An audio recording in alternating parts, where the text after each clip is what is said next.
Corrientes somos todos.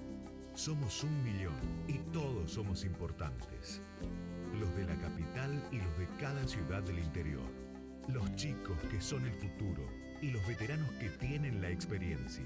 Los hombres y las mujeres tantas veces postergadas. Los emprendedores que crean oportunidades y los más humildes que las necesitan. Nuestros grandes héroes y los que cada día salen a trabajar.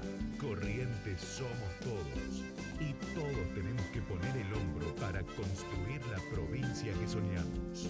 Porque Corrientes somos todos. Gobierno de Corrientes. Yo apuesto por los que apuestan por el juego, nuestro juego.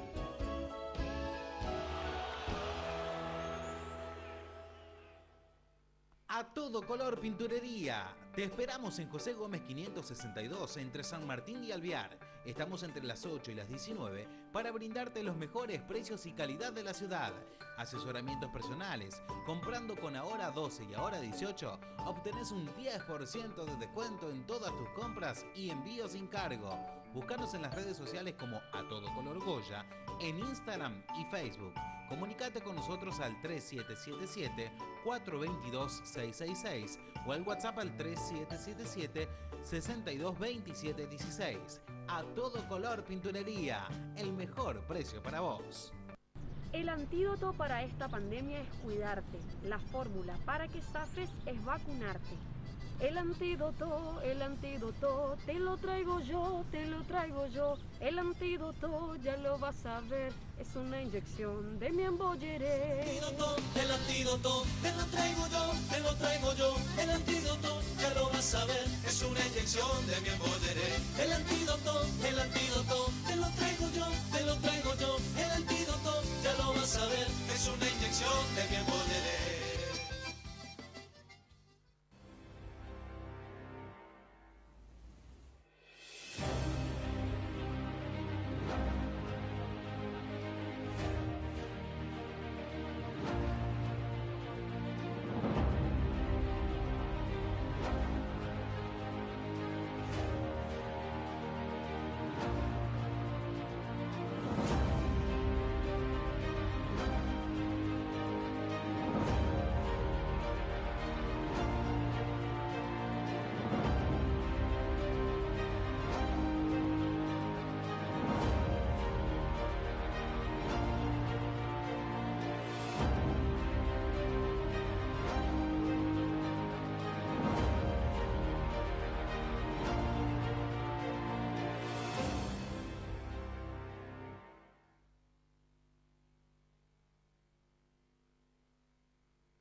Imágenes Médicas Dr. Danura. La mejor atención y excelente servicio para el bienestar de nuestros vecinos. Ecografías, tomografía computada multicorte, espirometría computarizada, radiografías digitales, espinografía digital, panorámicas dentales, estudio de sueño, poligrafía respiratoria, oxigenoterapia domiciliaria. El doctor Juan Manuel Danura, especialista en diagnósticos por imágenes, y el doctor Gerardo Miguel Borda, médico general y familiar y especialista en medicina respiratoria, te esperan para asesorarte. Si tuviste COVID y tenés el alta epidemiológica, no dejes de realizar tu control tomográfico y consultar con el neumonólogo en Imágenes Médicas Dr. Danura.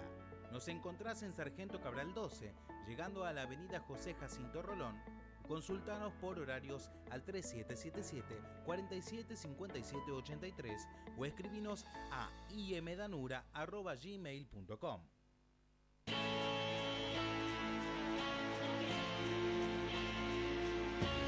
Desde que iniciamos la campaña de vacunación, 8 de cada 10 personas que ingresan a la terapia intensiva del hospital de campaña recibieron solo una dosis de vacuna o no se han vacunado contra COVID-19, mientras que el 90% de los que han recibido esquema completo han sido dados de alta.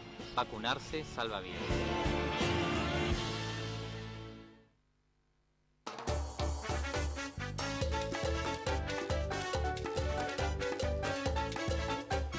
Siempre apoyando a Corrientes, a toda su gente, dispuesta a ayudar. Lotería Correntina. Siempre apoyando el futuro, que todos los sueños se hagan realidad.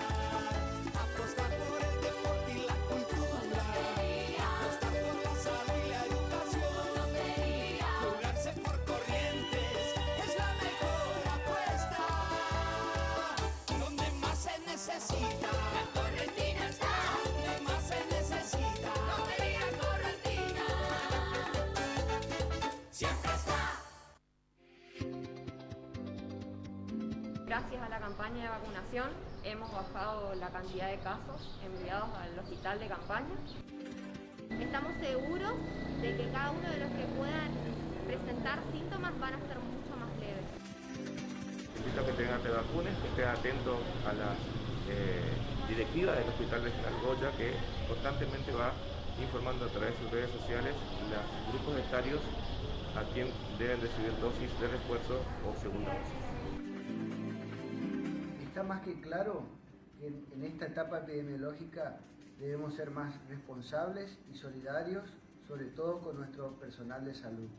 Es importante que todos nos vacunemos. Vacunate, es importante.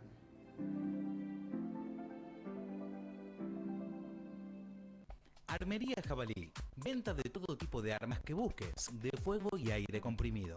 Cargadores, accesorios de caza y pesca, miras telescópicas. Trabajamos con la mejor variedad y calidad de marcas: Remington, Marlin, CZ, Block, Versa, entre otras. Te brindamos el mejor asesoramiento y gestoría de la ciudad ante la ANMAC. Encontrarnos en Rolón 1592 o comunicate con nosotros al 3777 52 52 26. No olvides seguirnos en nuestras redes sociales como Armería El Jabalí en Facebook y El Jabalí 308 en Instagram. Armería Jabalí, todo para aficionados.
Un carruaje tirado por el pueblo desde el juramento hasta el poder. Vencidos y vencedores.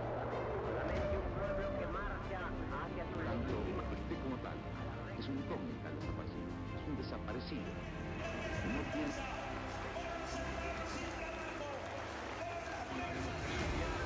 No solo se vota, sino que también se come, se educa. Volviendo al clamor del pueblo y con el patriótico apoyo del ejército de la Armada. País afuera. Quiero $1000 como prometieron. ¡No que devuelvan la guita! Los destinos de la patria puedan frente a una plaza como esta.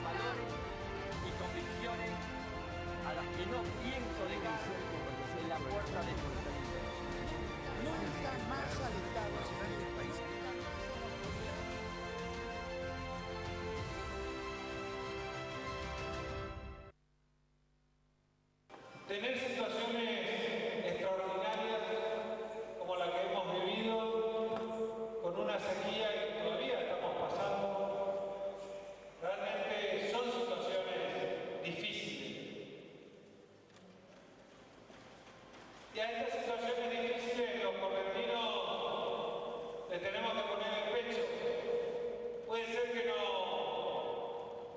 tuvimos en todos los lugares en todo el tiempo. El mes de enero tuvimos 4.500 focos de incendio en nuestra provincia de Corrientes. Y en el mes de febrero tuvimos más de 9.500 focos de incendio en la provincia de Corrientes, porque tuvimos seca. Una seca que fue y es extraordinaria porque todavía no pasó del todo. Si alguien se anima a decir que ya pasó la seca, tenemos que tener cuidado. Pero ante esta situación, yo quiero que le demos un enorme aplauso a nuestros bomberos voluntarios, a nuestros productores,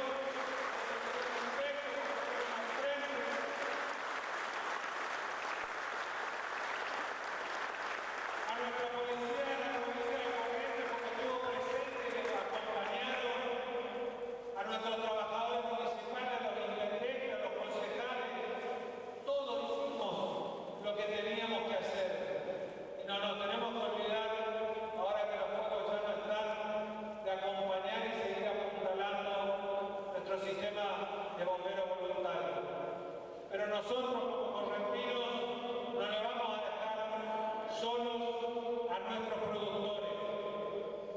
Tomé como gobernador de la provincia una medida extraordinaria.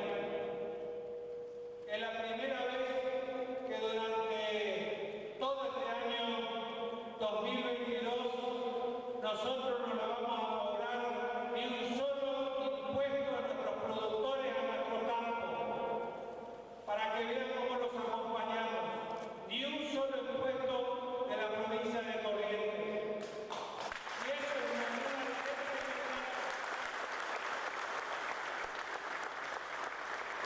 que vamos a estar acompañando con subsidios como estos al pequeño productor. Esta va a ser la primera entrega, no va a ser la última entrega. Los que hoy no fueron convocados no es porque no van a recibir, sino que estamos evaluando. Lo estamos viendo, estamos analizando caso por caso, para que realmente que en la desgracia no tengamos gente que se mete y que realmente no merezca. Nosotros queremos acompañar, queremos esforzarnos, porque hoy estamos todos juntos. Hoy tenemos que ser correntinos todos juntos, acompañar a nuestra gente. Estamos también haciendo subsidios para los más chiquititos, y no es con devolución. No solamente no le vamos a cobrar los impuestos, sino que los vamos a estar acompañando con una entrega de subsidios que no lo van a tener que devolver. También hay créditos blandos, donde el primer año no se paga, después se paga una tasa chiquitita del 19% en este proceso inflacionario. Le destinamos 2.800 millones de pesos a este tipo de tasa de financiamiento, para el chiquitito, para el grande también. Ahí ya es con otra garantía, pero tenemos que ver que a todos les llegue. Estamos implementando también a través del Ministerio de la Producción entrega de pasto, entrega de alfalfa, de rollo. Y tenemos que ser agradecidos los correntinos y darle un aplauso a toda la Argentina que está mandando para nuestros productores de pasto, rollo.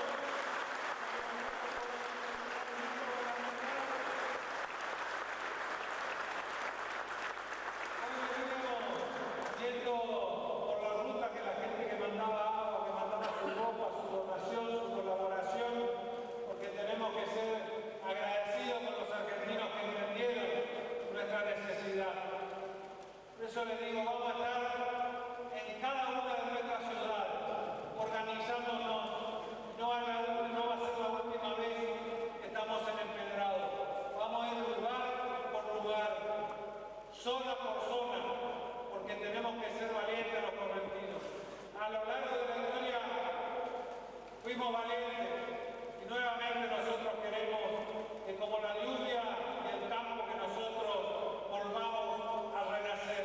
Ministro de la Producción, Claudio Anselmo, bueno, estamos en Empedrado, donde se realiza una nueva entrega de subsidios para pequeños y medianos productores. Efectivamente, hoy hacemos la entrega a los productores de Empedrado, del Sombrero y Riachuelo. Esos 3 municipios son aproximadamente 93 productores, con un monto que supera los 8 millones de pesos. A esto se suman los más de 100 productores que recibieron entre San Luis del Palmar y Cadaquatí, que también incluyeron productores de Erlisca y Loma de Vallejo y Loreto. Ya vamos tratando de recorrer todo el territorio provincial. Comenzamos por la zona más cercana, la zona norte, que fue una de las más afectadas por la sequía y los incendios.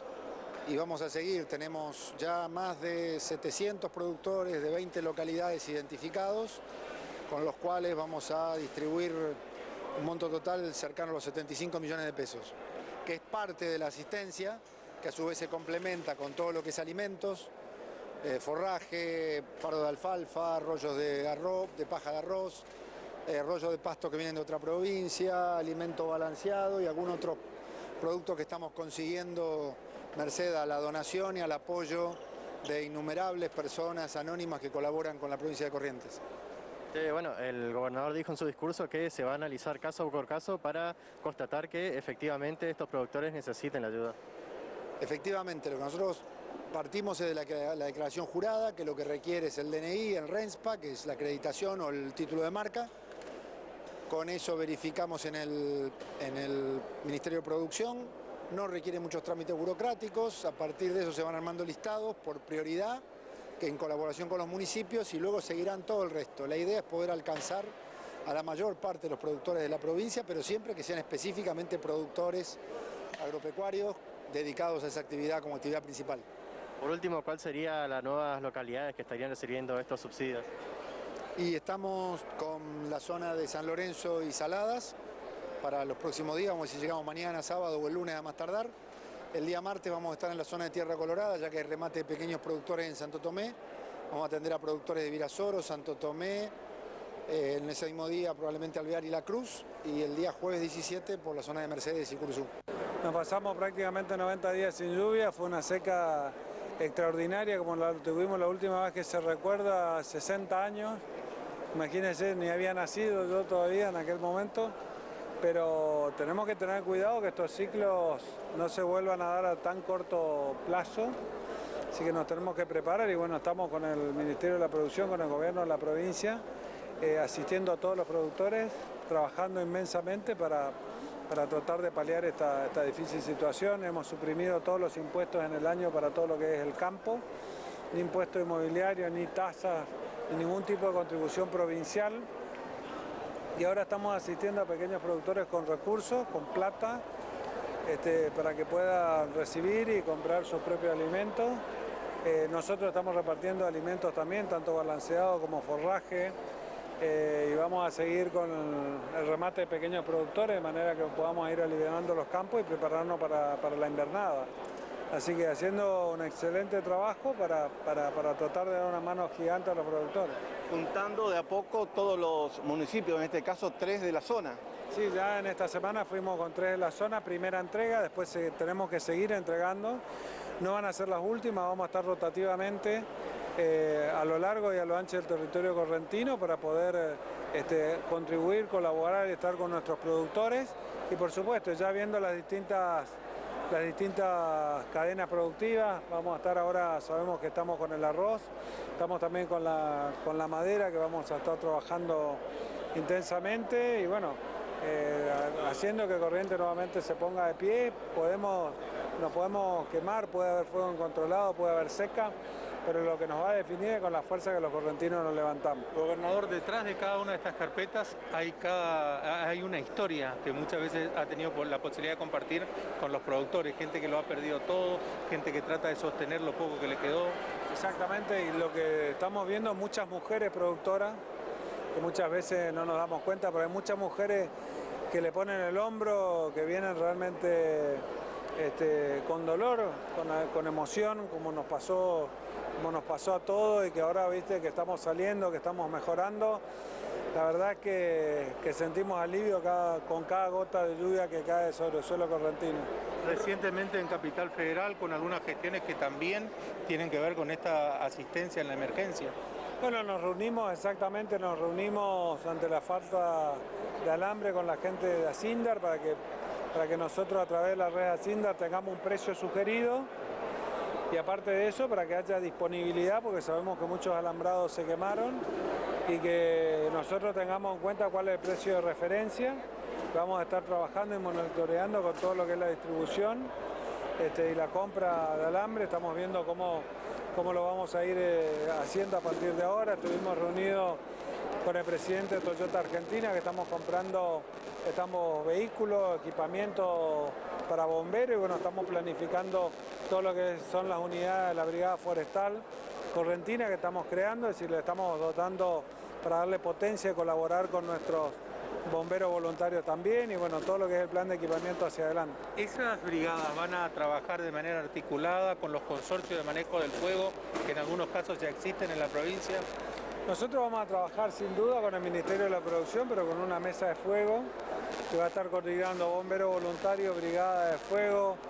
Vamos a estar trabajando con una fuerza que va a ser profesional destinada a lo que es incendio forestal y por supuesto vamos a seguir apuntalando a nuestros bomberos voluntarios que hicieron un trabajo increíble en materia de incendio.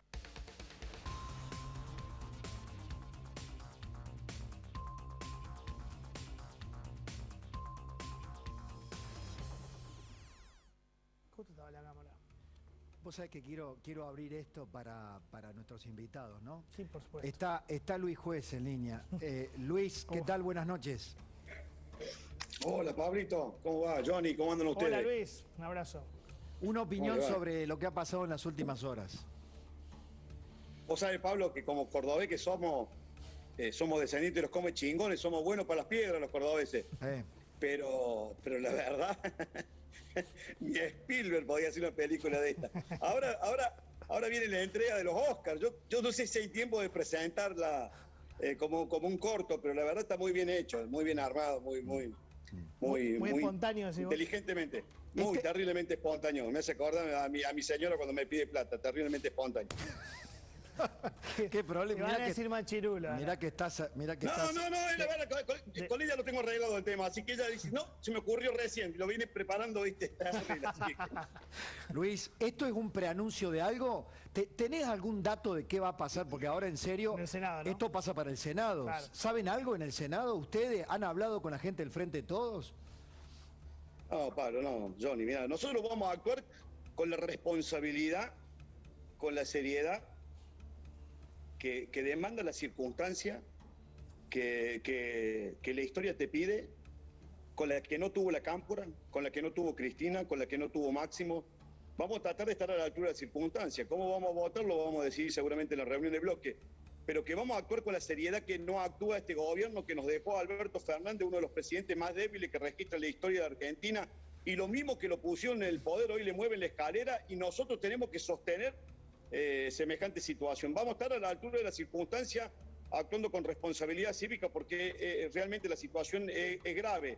Si no tuviéramos un presidente con la debilidad institucional que tiene Alberto Fernández, que exhibe en cada gesto, en cada acto, seguramente te lo puedo garantizar que yo jamás en mi vida hubiese soñado que mi primer voto iba a ir en consonancia con un proyecto de Alberto, pero el país no está para especulaciones personales. ¿Vos creés que Cristina quiere el default? Yo creo que Cristina quiere cuanto peor mejor. Se inscribe en esa banda de especuladores que creen que cuanto peor le vaya al país, cuanto más tensa sea la situación, van a tener una chance electoral. A ellos no les importa lo que pueda pasar en el país, les importa tener un argumento para dentro de 24 meses. Y eso es un acto de especulación que lo podría hacer yo como opositor. Pero la circunstancia, hoy estos días he recorrido gran parte del espinel empresario en mi provincia, hablando con todos los sectores, con todos los actores. Mirá que muchos de ellos no tienen nada que ver con el kirchnerismo y me decían, juez, hay que estar a la altura de la circunstancia. Mirá que vamos a vivir momentos complejos, el mundo está viviendo un momento de agonía, de complejidad, de profundidad, así que no le sumemos a la gente Justamente yo creo que Cristina hábil ve eso, ve que se viene un momento complicadísimo y se corre. Ella y Máximo se borran en este momento. Bueno, no, pero Johnny, no, esa no es la política. Vos no te podés borrar cuando las cosas se ponen complicadas y estar solamente para la foto y para los aplausos. La política es como la vida, ¿viste? La vida te da cachetada. Todo. Si vos no podés elegir cuándo querés poner la cara y cuándo te tenés que esconder. Parece que sí, Luis, porque el peronismo se lo permite.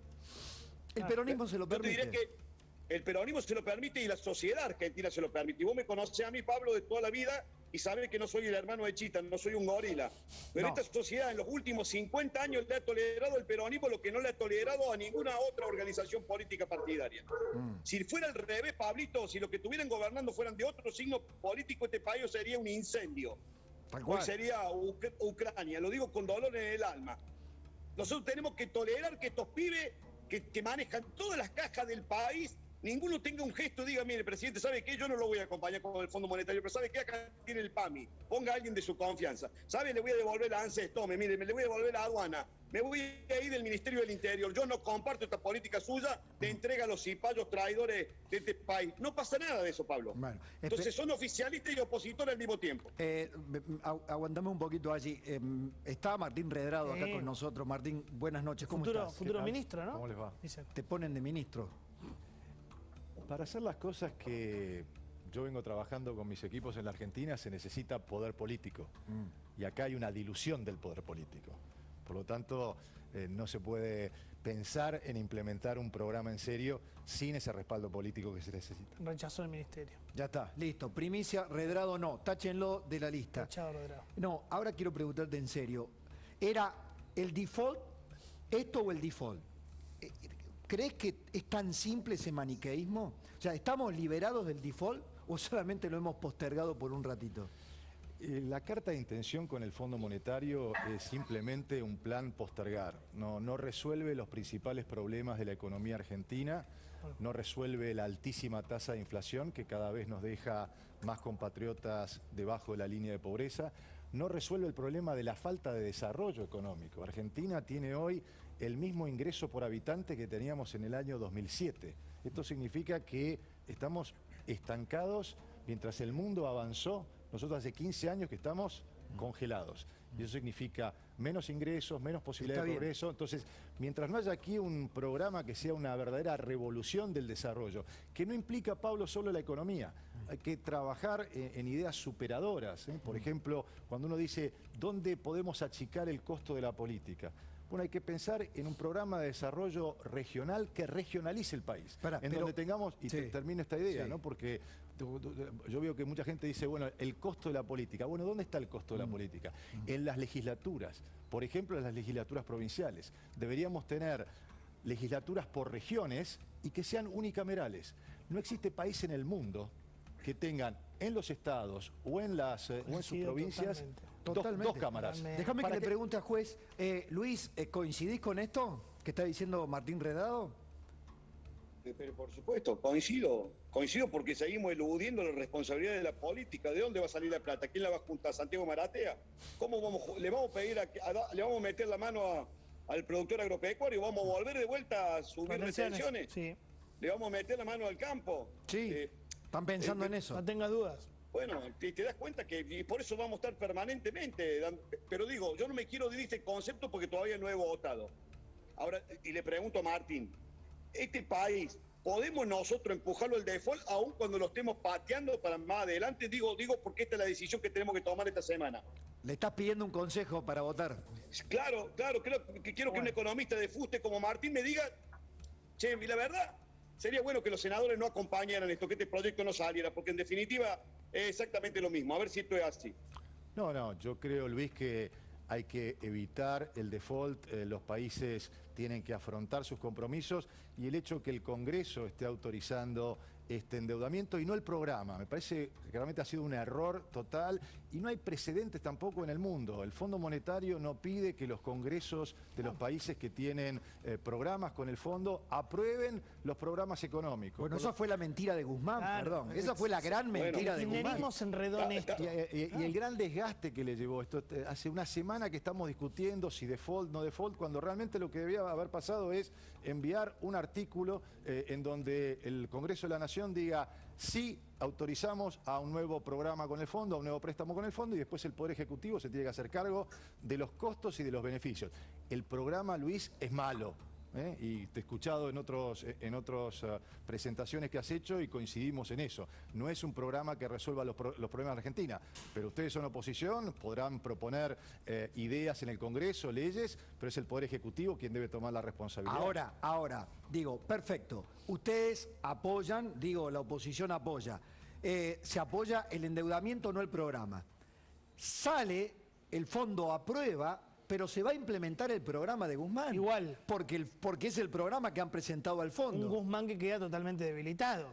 Bueno, ¿y qué dice ese programa? Yo estoy leyéndolo a Sergio Massa, creo que habló con Eduardo. Con Eduardo, ¿no? Y Sergio dice, si resolvemos el problema del fondo, pero no la inflación, el gobierno habrá fracasado. Te pregunto, Martín, ¿el programa con el fondo habla de la inflación? ¿Habla de bajar la inflación?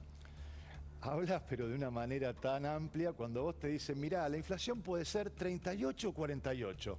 Más o menos saca el dedo, a ver, eso no es un enfoque profesional del problema antiinflacionario. Tiene que haber una política fiscal, monetaria, de ingresos. No. Es decir, todas coadyuvando a tener una tasa de inflación que le baje la nominalidad de la economía argentina. Para avisarle a Sergio Massa que con el programa con el fondo no van a obtener la baja de la inflación. Ahora, déjame que le pregunte algo a Luis sobre Guzmán. Dale. ¿Viste el comunicado de la Cámpora hoy a la mañana? Sí. La Cámpora sale a explicar por qué Máximo votó en contra y qué sé yo. Sí. Y dice, Guzmán desarrolló una estrategia de amabilidad, secretismo, hermetismo, confusión y desinformación en las negociaciones con el fondo. Es criminal. No, eso lo dice Juntos por el Cambio. No, la Cámpora. No. Cámpora. Y después dice, solo explicable por la difundida creencia de que estábamos ante un nuevo FMI, o sea, lo trata de tontuelo, de ingenuo, que sería seducido por la pericia académica y los buenos modales de los negociadores e interlocutores argentinos. Tremendo. Yo si soy Guzmán, me quedo en Houston. Luis. José Luis. Yo quiero firmar ese documento, porque es exactamente lo que yo pienso. Lo quiero suscribir al pie de la letra. Lo digo, a ver, o sea, la adolescencia de los pibes de la Cámpora con su líder a la cabeza, con Máximo, esto no está en discusión.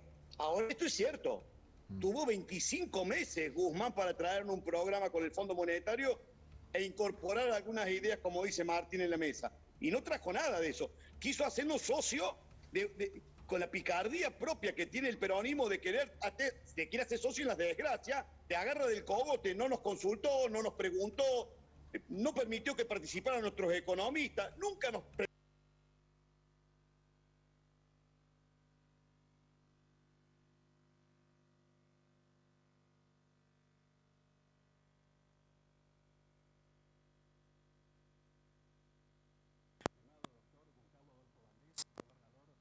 provincia de Corrientes. A continuación, el señor gobernador de la provincia, doctor Gustavo Adolfo Valdés, hará entrega a la señora Christine McDavid Tompkins una copia de dicho decreto.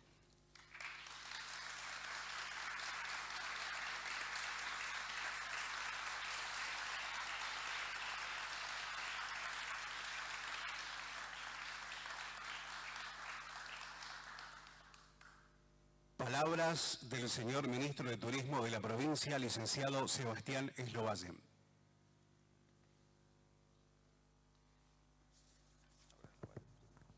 Muy buenos días, señor gobernador, señor vicegobernador, Chris Tompkins, senador Flinta, ministros, representantes de distintas asociaciones, intendentes. Realmente es un gusto poder estar acompañando al gobernador en esta actividad, sobre todo por la relevancia que tiene Chris como referente global de lo que es el cuidado ambiental y el desarrollo local. Somos afortunados de poder tener en nuestra provincia la oportunidad de desarrollar un proyecto tan relevante a nivel mundial como es Iberá. Tener una socia como Cris en todo este proceso de trabajo hace tanto tiempo realmente nos permite jugar en una liga que a la provincia nos enorgullece. El poder mostrar al mundo lo que es la producción de naturaleza, el poder mostrar a toda la Argentina cómo trabajamos desde Corrientes articuladamente con los municipios, con las ONG, con todos los actores locales para realmente transformar la vida de todos a través del turismo y a través del cuidado del ambiente, son un ejemplo único. Así que muchas gracias, Cris, por acompañarnos siempre, en todo momento. Muchas gracias, gobernador, por este valiosísimo reconocimiento a Chris Tompkins, y sobre todo aprovechar también la situación para volver a sumar a todos en esta idea de que Renace Iberá sea un proyecto del 1.130.000 correntinos y que sigamos el ejemplo de Cris para que todos sigamos creciendo. Muchas gracias.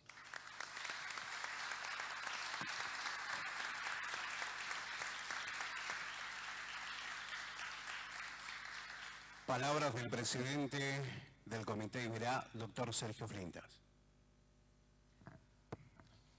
Buenos días, señor gobernador, señor vicegobernador, señora embajadora de Naciones Unidas para las áreas protegidas y ambiente, ministros, legisladores, intendentes, público en general. Corría mediados del año 2015 y recibo una llamada telefónica de Sofía, desde el Socorro, que me comunica que Cris y Dag querían conversar conmigo. Yo le pregunto sobre qué tema, y sobre el tema del Parque Nacional. Ahí me acordé de Viñolo y otros acontecimientos en Reñihué. Dije, bueno, se viene el problema. Porque en aquella entonces todavía estamos en la paradoja, en la contradicción, Parque Nacional sí, Parque Nacional no. Y nosotros en Corrientes todavía esa discusión no teníamos resuelta. Bueno, me llego hasta el Socorro en un almuerzo de trabajo y ahí Dag con Cris me hacen saber que ya tenían la intención de donar sus 150.000 hectáreas a parques nacionales y bueno, y me convocaban como para comenzar el complejo trámite que significaba una ley provincial cediendo la jurisdicción ambiental y luego una ley del Congreso de la Nación concretando el área protegida nacional, que era un trámite engorroso, muy politizado y que, bueno, me convocaban para que de alguna manera yo colabore. Y recuerdo que ya ahí, un instante, salió en mí mi sentido de político rosquero y dije, esta es la mía.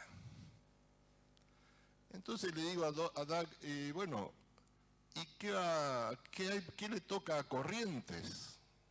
Porque yo escuchaba que él hablaba de donar a parques nacionales. Entonces yo le digo, ¿qué le toca a Corrientes? Deja de comer, me mira y me dice, ¿cómo?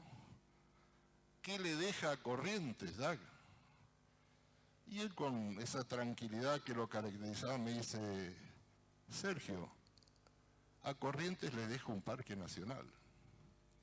Y esto que parece obvio, a mí me significó un cambio total y absoluto de la visión de lo que era un nuevo parque nacional para Corrientes. E inmediatamente me cambió el chip y me puse a trabajar con todo el equipo político del gobierno provincial, los legisladores, en transitar ese tema. Luego se produjo el deceso de Dag y con Cris estuvimos en Presidencia de la República anunciando este tema y acelerando los tiempos.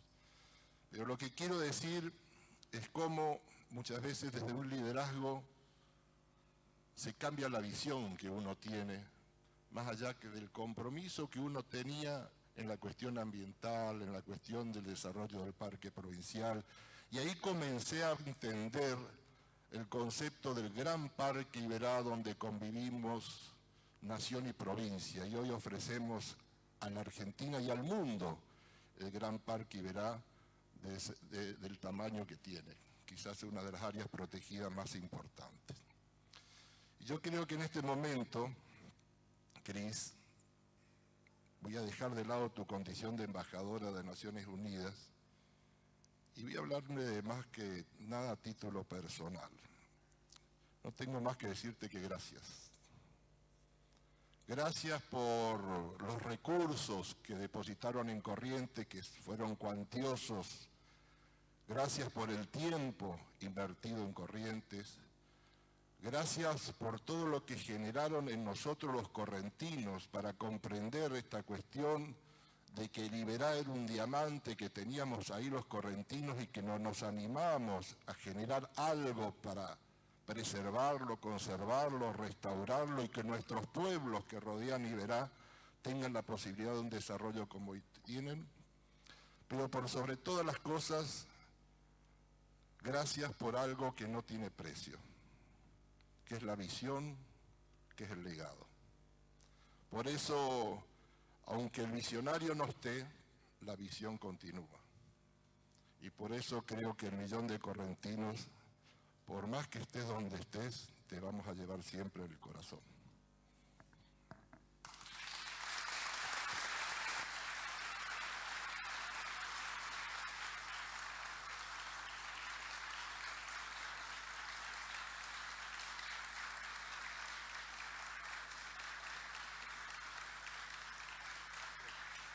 Seguidamente vamos a escuchar las palabras de la señora Christine Tompkins. No tenía idea que vamos a pasar por este puerto y encontrar todos ustedes. Y para mí, llegué a Buenos Aires ayer en la mañana, fui directamente a Aeroparques para juntarme con Sofía y volar a Resistencia para volver nuestro querido Corrientes. Después de 2 años afuera en el campo de mi familia en California, yo fui muy rápidamente de Chile el fin de marzo 2020 y nunca volví. Cuando visitamos San Alonso, al dentro del parque hoy en día, en 1997, era un día con mucho calor, no es especial para los correntinos, para nosotros. Hizo mucho calor y plano el terreno, y yo pensé, pucha, tenemos que irnos de acá.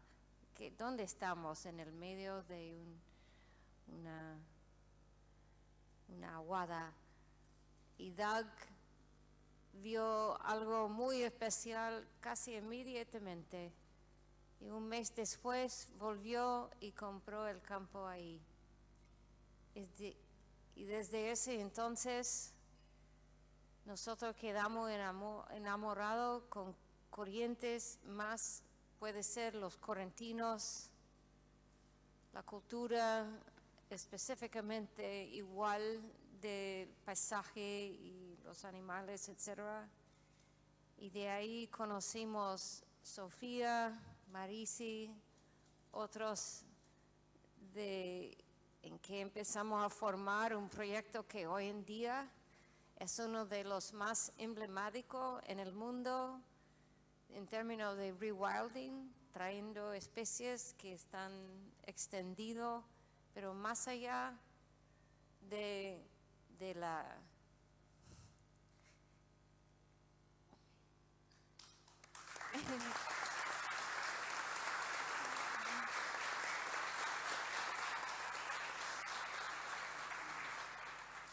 del proyecto que ha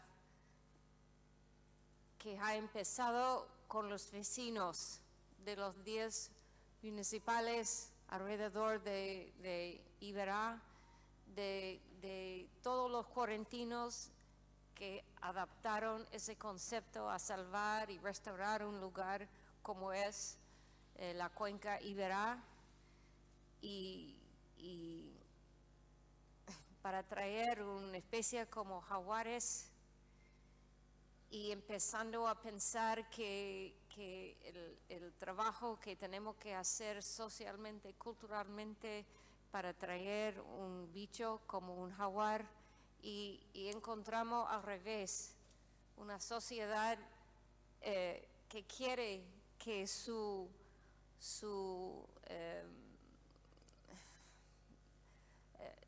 especie emblemático para la cultura, y hoy en día hay 8 jaguares libres en Iberá.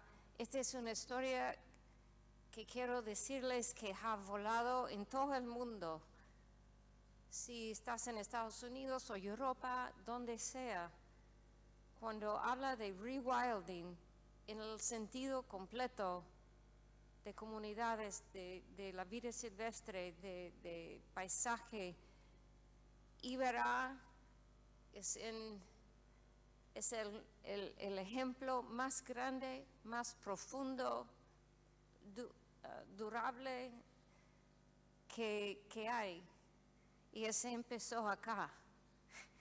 Y estoy súper feliz que pude volver hoy día, anoche, y muy agradecido por todo el trabajo que han hecho en términos de los incendios, pero más allá todo el apoyo desde 1997. Y quiero hablar del equipo, que sin equipo no hay proyectos, y ahí hay una de nivel mundial liderado por Sofía. Ella no quiere que hable de ella, pero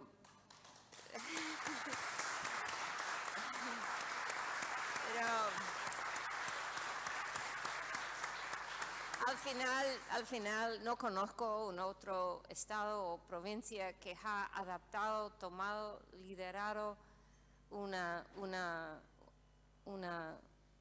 proyecto tan completo en el mundo.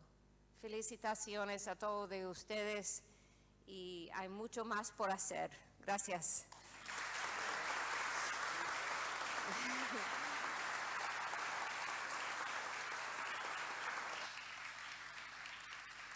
A continuación vamos a escuchar las palabras del señor gobernador de la provincia. Habla el doctor Gustavo Adolfo Valdés.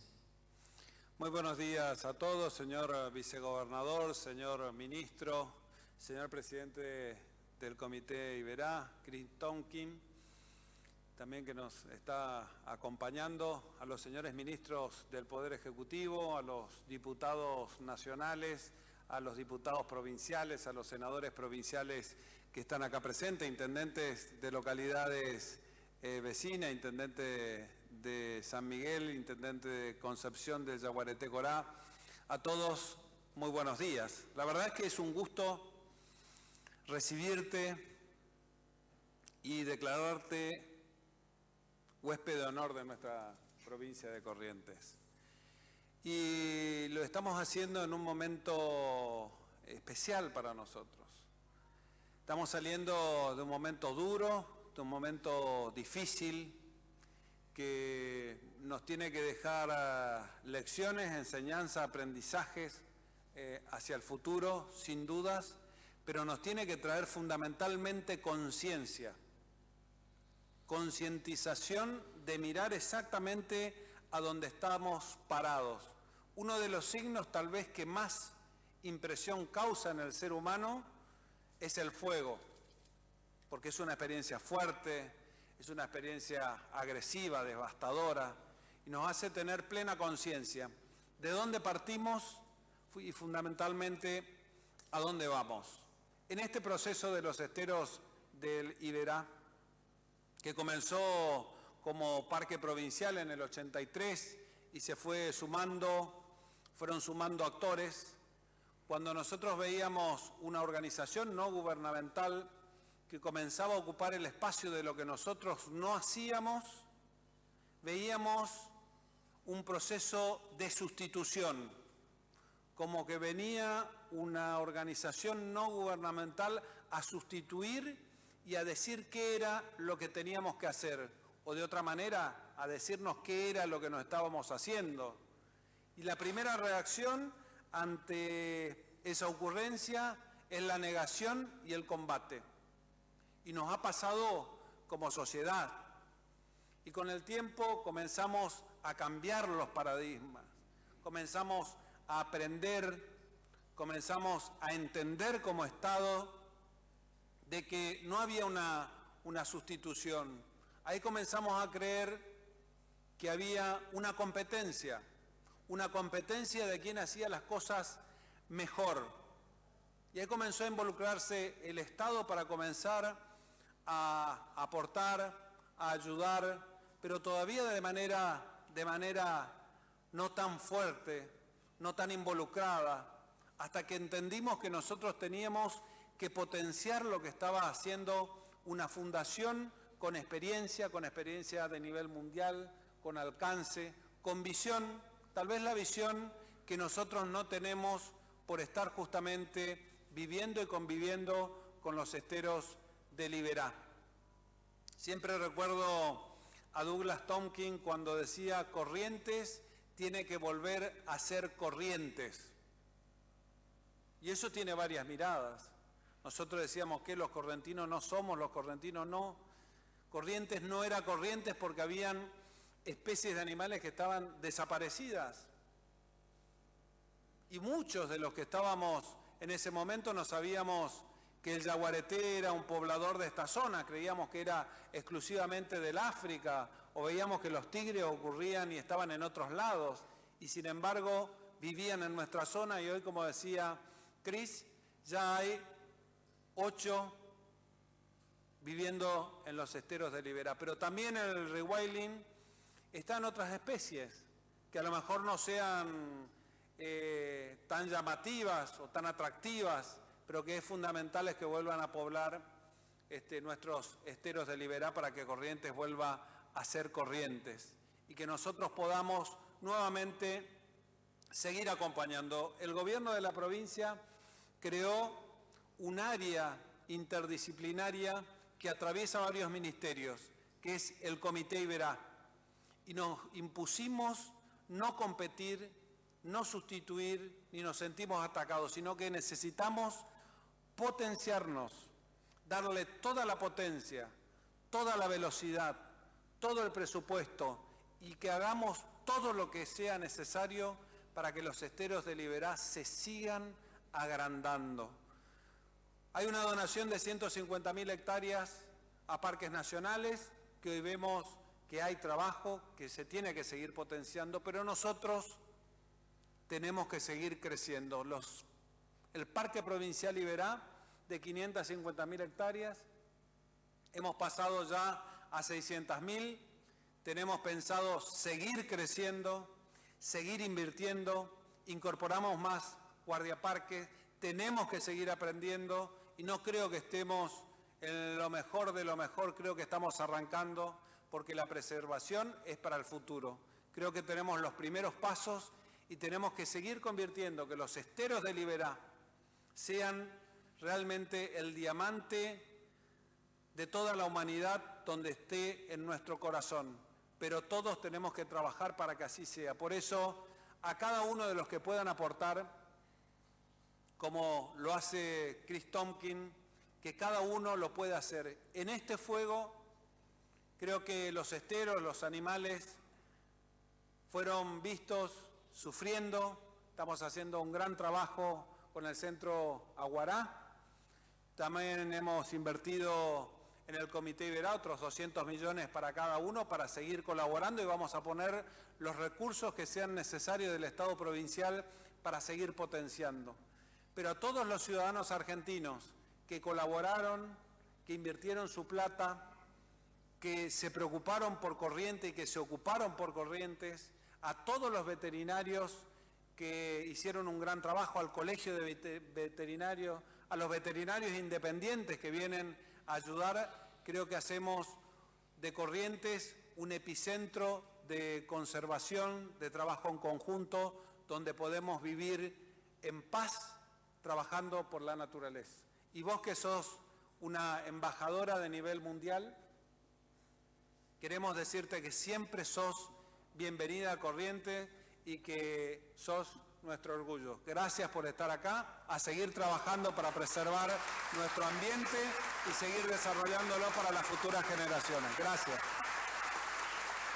De esta manera damos por finalizado este acto de homenaje del gobierno de la provincia a la señora Christine McDavid Tompkins en nuestra ciudad. Por la presencia de todos.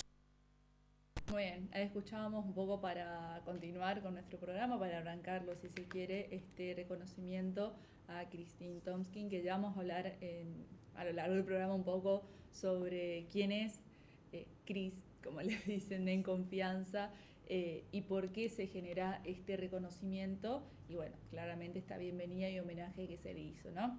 11:01 de esta mañana de lunes, así continuamos con los temas que interesan. Mi nombre es Ana Lucía Firca, estamos sintonizando por la 93.1 de Identidad Correntina, 92.5 para toda la microrregión Río Santa Lucía, canal 10 y canal 98 de Gigaret. Como decimos hace algunos días, estamos en lo más alto de la grilla de Gigaret, por ahí es un poquito más fácil encontrarnos porque es justamente el último canal que tienen dentro de los distintos, ¿no? que puede aportar, que está habilitado de Gigaret. Antes de ir a nuestra primera pausa publicitaria, vamos a hablar sobre la situación epidemiológica actual. Nosotros acostumbramos a arrancar el programa con estos datos, pero bueno, tras este reconocimiento que estamos esperando la conexión, una cosa a la otra, más información como siempre, quisimos postergarlo para la segunda etapa del programa, es decir, para este momento. Hoy, 14 de marzo, Corrientes registra 14 casos nuevos de coronavirus, 4 en capital y 10 en el interior, que corresponden a 9 localidades, al haberse analizado 763 muestras en total. Esto actualiza la cifra de casos activos a 101. Así es, en la provincia en este momento tenemos 101 casos activos, muy poquito a comparación de lo que supimos tener, ¿no? Los nuevos casos son en Capital 4, Curuzucuatía 2 y por último Paso Los Libres, Empedrado, Loreto, San Roque, Gobernador Martínez, Yapeyú, Virasoro y La Cruz, con un positivo nuevo en las últimas 24 horas. Con respecto al hospital de campaña Escuela Hogar, el Ministerio de Salud Pública informó la recuperación de 2 pacientes que recibieron el alta médica, mientras que se encuentran internados 30 correntinos, de los cuales 16 están en sala de clínica general, todos se encuentran clínicamente estables, y en unidad de terapia intensiva hay 14 pacientes internados, de los cuales 12 están con respiración mecánica asistida. Fueron dados de alta 2 pacientes recuperados y 4% de los respiradores se encuentran ocupados hasta el momento. Antes pasábamos quizás 15 minutos hablando de la situación provincial, después pasábamos al ámbito local y también otros 10 minutos hablando sobre los casos positivos nuevos, las altas epidemiológicas, pacientes derivados. Después entramos en conversación, por ejemplo, con el doctor Emilio Martínez, subsecretario de la Atención Primaria de la Salud, para que nos comente cómo están ellos, cómo estaban trabajando, cuál era la demanda que había por parte del Goyano en los centros de atención, con hisopados, con consultas, personas internadas, bueno, todo el panorama que nosotros dábamos, bueno, eso tardábamos media hora y 45 minutos, ahora en menos de 5 podemos informar cuál es la situación epidemiológica sin olvidarnos, ¿no? Sin menospreciarlo tampoco, porque a pesar de que hayan poquitos casos, siguen habiendo, entonces los cuidados siguen estando, los protocolos tenemos que seguir cumpliendo, pero nos alegra muchísimo, por ejemplo, no tener muertes en las últimas 24 horas a nivel provincial, que la ciudad de Goya no haya sumado casos tampoco en la última jornada. Son datos muy positivos, sin dudas, a tener en cuenta, ¿no? Tras todo el esfuerzo que tuvo el personal de salud, nosotros como ciudadanos también, cumpliendo los protocolos, teniendo los cuidados, hoy podemos decir que tenemos una situación epidemiológica muy buena. Y por eso lo confirmamos a través de los informes. Por ejemplo, ahora vamos con nuestra ciudad, que el día de ayer, 13 de marzo, no se registró ningún caso positivo nuevo, tampoco se dieron altas epidemiológicas, tampoco tuvimos goyanos derivados del hospital de campaña y en total la ciudad tiene 12 casos activos. Como siempre decimos, esperemos que esta situación se mantenga o incluso sigan descendiendo los casos. Vamos ahora sí a nuestra primera pausa publicitaria y ya volvemos.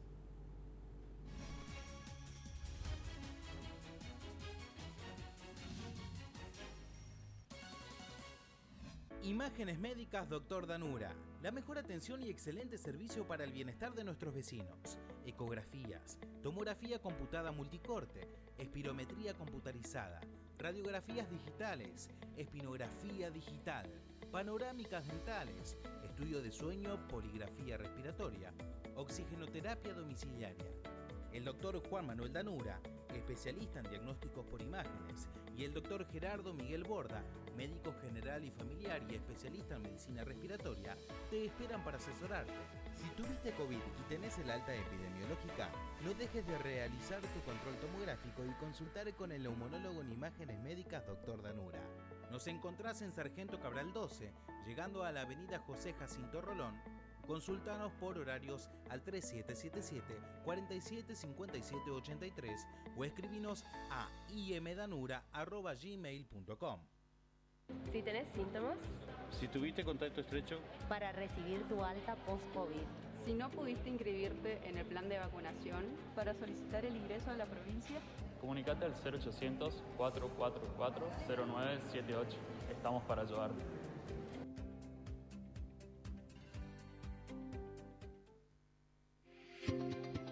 Que la gente se concientice que vacunarse hace bien y salva vidas. Te vacunes, así nos cuidamos entre todos. Recomiendo a los chicos que vengan a vacunarse. Hoy la vacuna salva vidas, ¿sí? Muchos por ahí tienen primera dosis, hay que completar el esquema con segunda y tercera, ¿sí? Vení, vacunate, la vacuna salva vidas. La vacuna es la única arma que ha modificado la historia de esta pandemia, dándole casos leves a la gente. Por eso es importante la gente que no haya cumplido sus esquemas de vacunación, que lo hagan en este momento tan importante que tenemos de la etapa epidemiológica en la que estamos viviendo.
Amigo pescador, gracias al esfuerzo de todos, en Goya hoy podemos disfrutar la apasionante pesca deportiva. Te pedimos que lo hagas respetando las medidas sanitarias y por sobre todo el río, los peces y la naturaleza, porque la pesca con devolución es pesca para siempre.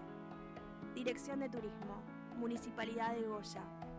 Goya te quiere conocer.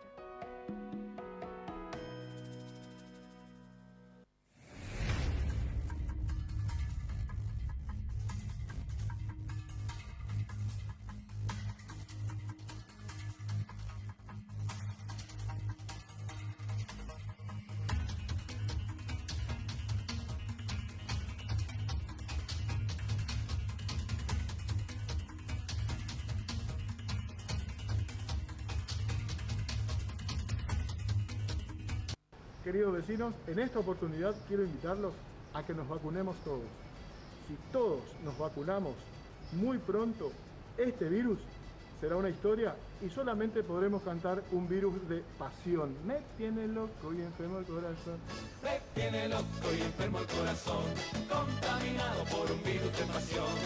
Y mi dolencia responde, una vecina se mudó a cada esquina enfrente a mi portón. Vacunémonos.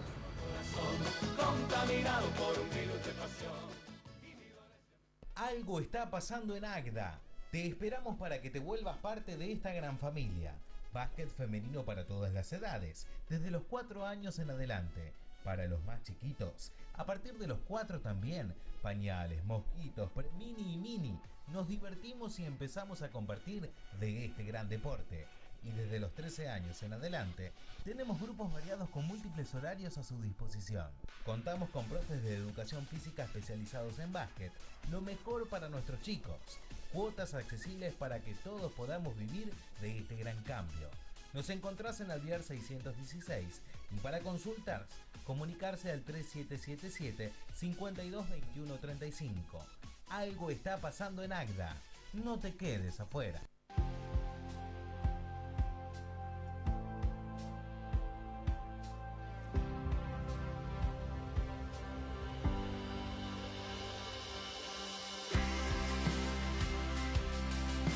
Este es el reconocimiento porque nosotros valoramos como gobierno a la labor que desempeña nuestra policía.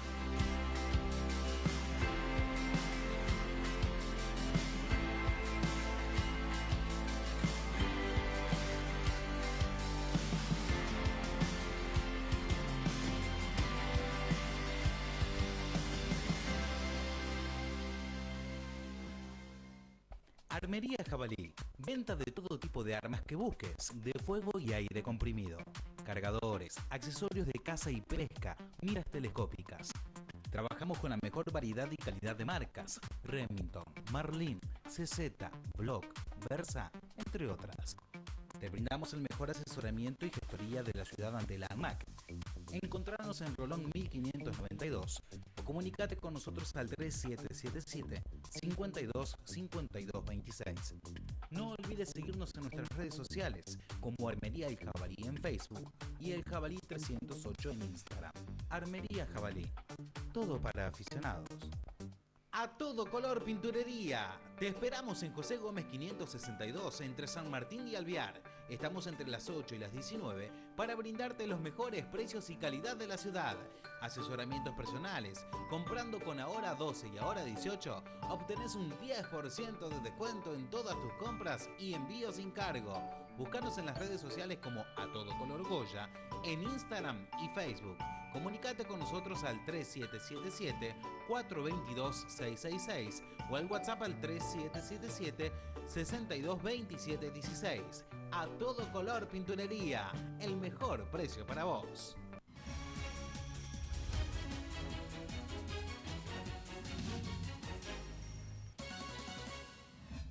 Muy bien, vamos a continuar hablando un poquito sobre situación epidemiológica en general, en este caso uno de los temas dentro del contexto, que es la vacunación que continúa en nuestra ciudad, y me parece muy importante recordarlo porque en su momento, cuando fue, creo que uno de los temas más importantes que teníamos los medios de comunicación, mismo personal de salud, digamos, una de las tareas principales era comunicar fechas, cuándo, a partir de qué fecha de segunda dosis, por ejemplo, está el refuerzo, a partir de cuándo uno se podía poner la segunda dosis, o hasta incluso aclarando que se seguían aplicando primeras dosis, que mucha gente recurrió a eso meses después de que haya iniciado la vacunación. Bueno, hoy en día continúa, hoy 14 de marzo continúa la vacunación contra el COVID en nuestra ciudad y vamos a aclarar los puntos por un lado y después las dosis que se están aplicando.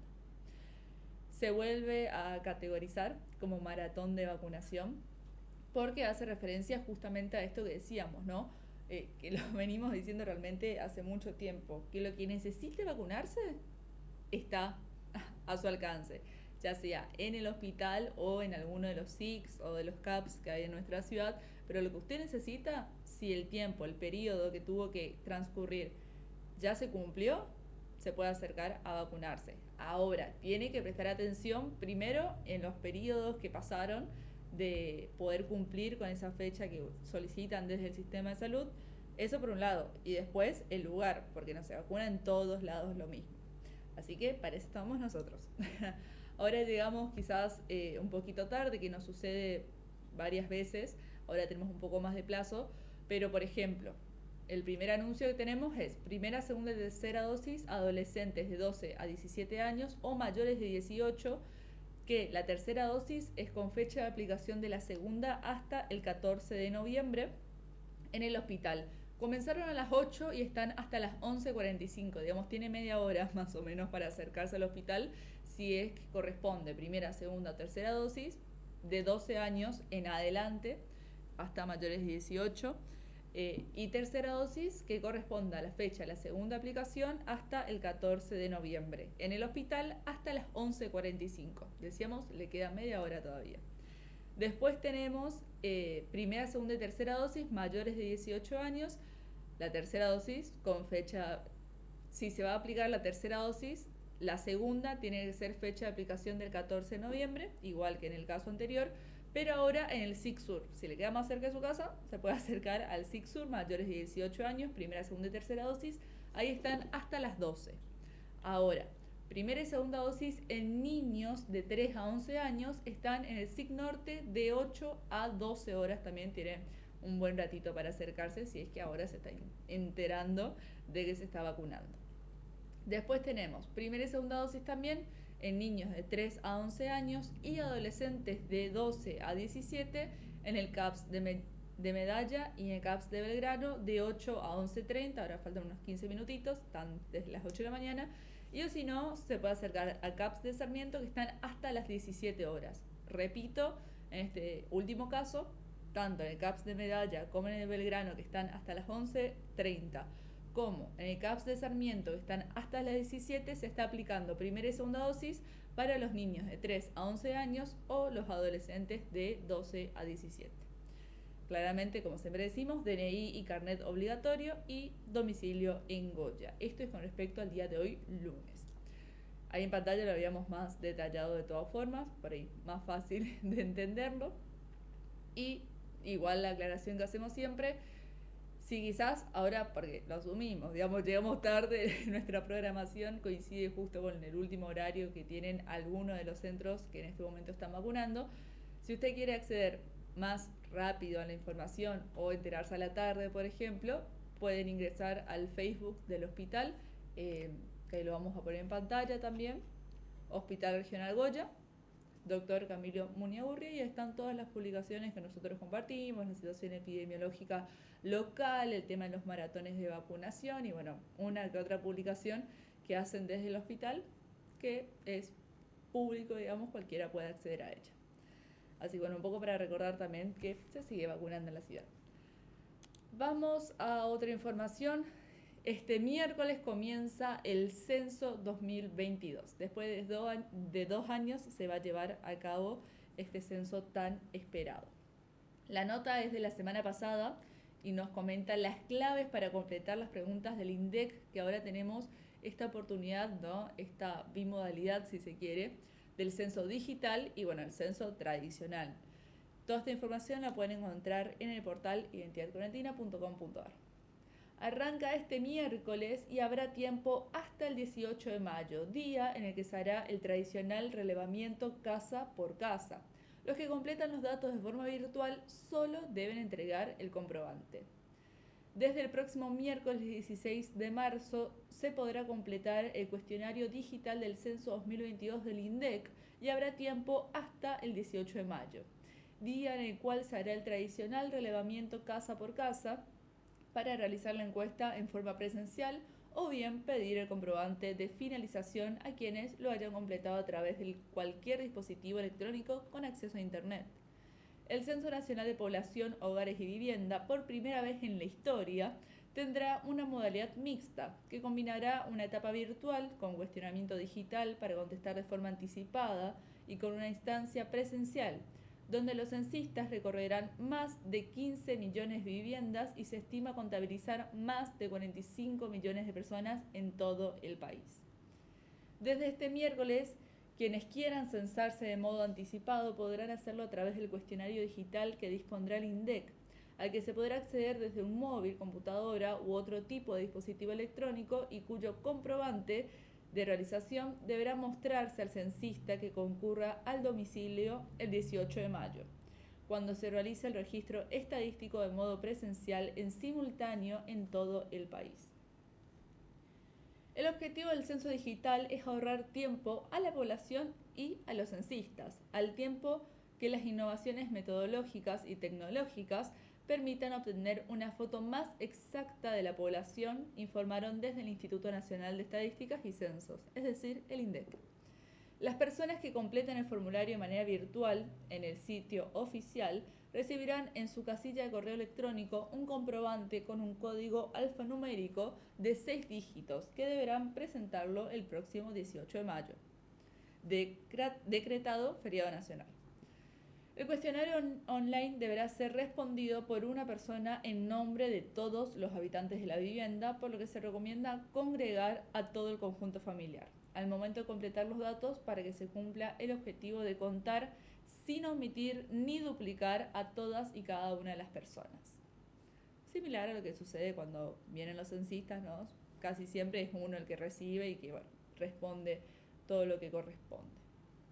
En esta edición, que fue aplazada 2 años por la pandemia del coronavirus, el formulario está compuesto por 61 preguntas, 24 relacionadas con las características de la vivienda y los hogares y 37 sobre la estructura de la población.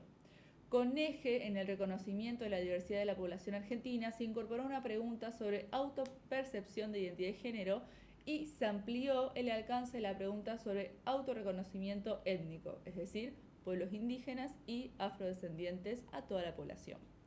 Sobre sexo e identidad de género, se consultará a todas las personas del sexo registrado al nacer, incluyendo la categoría X, y cómo se considera o autopercibe. Y ahí están todas las aclaraciones. En cuanto al autorreconocimiento étnico, se interrogará a toda la población si se reconocen indígenas o descendientes de pueblos indígenas u originarios, aclarando el pueblo, y además si se habla y o entiende la lengua de ese pueblo declarado. Bajo el lema Reconocernos, estas nuevas variables se sumarán a las consultas básicas sobre educación, migración, ocupación, cobertura de salud, situación del hogar y la vivienda. El formulario además va a incluir una pregunta sobre discapacidad, la cual va a abordar, por ejemplo, si alguna persona del núcleo familiar tiene dificultad para caminar o subir las escaleras, o para recordar o concentrarse. Esta información consignó el INDEC, servirá para construir encuestas específicas a futuro. Después sigue la nota, en este caso tenemos la opinión y las palabras del director ejecutivo del organismo, Marco Lavagna, que habla un poco sobre todo este avance, si se quiere, que tuvo el censo en cuanto a sus preguntas y al alcance que va a tener ahora con la posibilidad de lo digital y lo que significa esta bimodalidad, etcétera, etcétera, etcétera. La nota originalmente es del portal de Ámbito y nos da un montón de detalles sobre cómo va a ser este censo 2022 bimodal, es decir, una parte digital y la otra presencial. Más de 60 preguntas. Es decir, para ahorrar tiempo, tanto a nosotros como sociedad, como para los censistas, que nos podemos llegar a imaginar, ¿no? 64 preguntas me parece que son por cada casa, es un trabajo bastante importante, además de estar anotando bien, concentrándonos, sabemos que tenemos preguntas por ahí un poco sensibles. Entonces, los invitamos, siempre y cuando haya la posibilidad, a partir de este miércoles, con cualquier dispositivo electrónico que tenga acceso a Internet, poder realizar el censo de manera individual, si se quiere, particular, desde un dispositivo, sea una computadora, un celular, una tablet, siempre y cuando tenga conexión a Internet, por completar este censo, cada uno por su hogar. Son más de 60 preguntas, de vuelta le hablamos trabajo a los censistas, que igual van a tener que pasar por su casa para recuperar el código de verificación, ¿no? Para comprobar que esa información fue publicada por uno, está todo chequeado, etcétera, etcétera, etcétera. Pero bueno, al fin y al cabo es una herramienta nueva que nos da los avances de la tecnología y de vuelta, siempre y cuando está a su alcance, sería la mejor opción. El miércoles, de todas formas, a partir del miércoles en realidad, se lo vamos a recordar, ya que va a estar habilitado. Vamos a continuar hablando un poquito sobre la pandemia nuevamente, no olvidándonos que seguimos en pandemia. De pandemia a endemia, una pregunta muy importante. Vamos a pasar a escuchar a un médico especialista.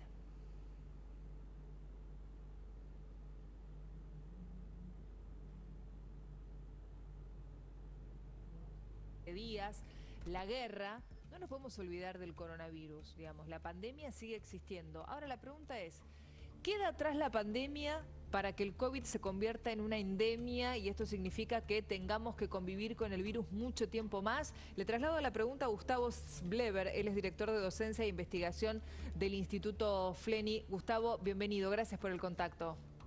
Hola, ¿cómo están ustedes? Buen día. Bien, ¿tenemos que hablar ya de endemia en lugar de pandemia o todavía no? ¿Estamos cerca? Bueno, si hay algo que nos demostró este virus, que nos ha dado varias sorpresas, y cuando creíamos tener datos muy sólidos y consistentes, en realidad la realidad nos demostró que no eran tanto.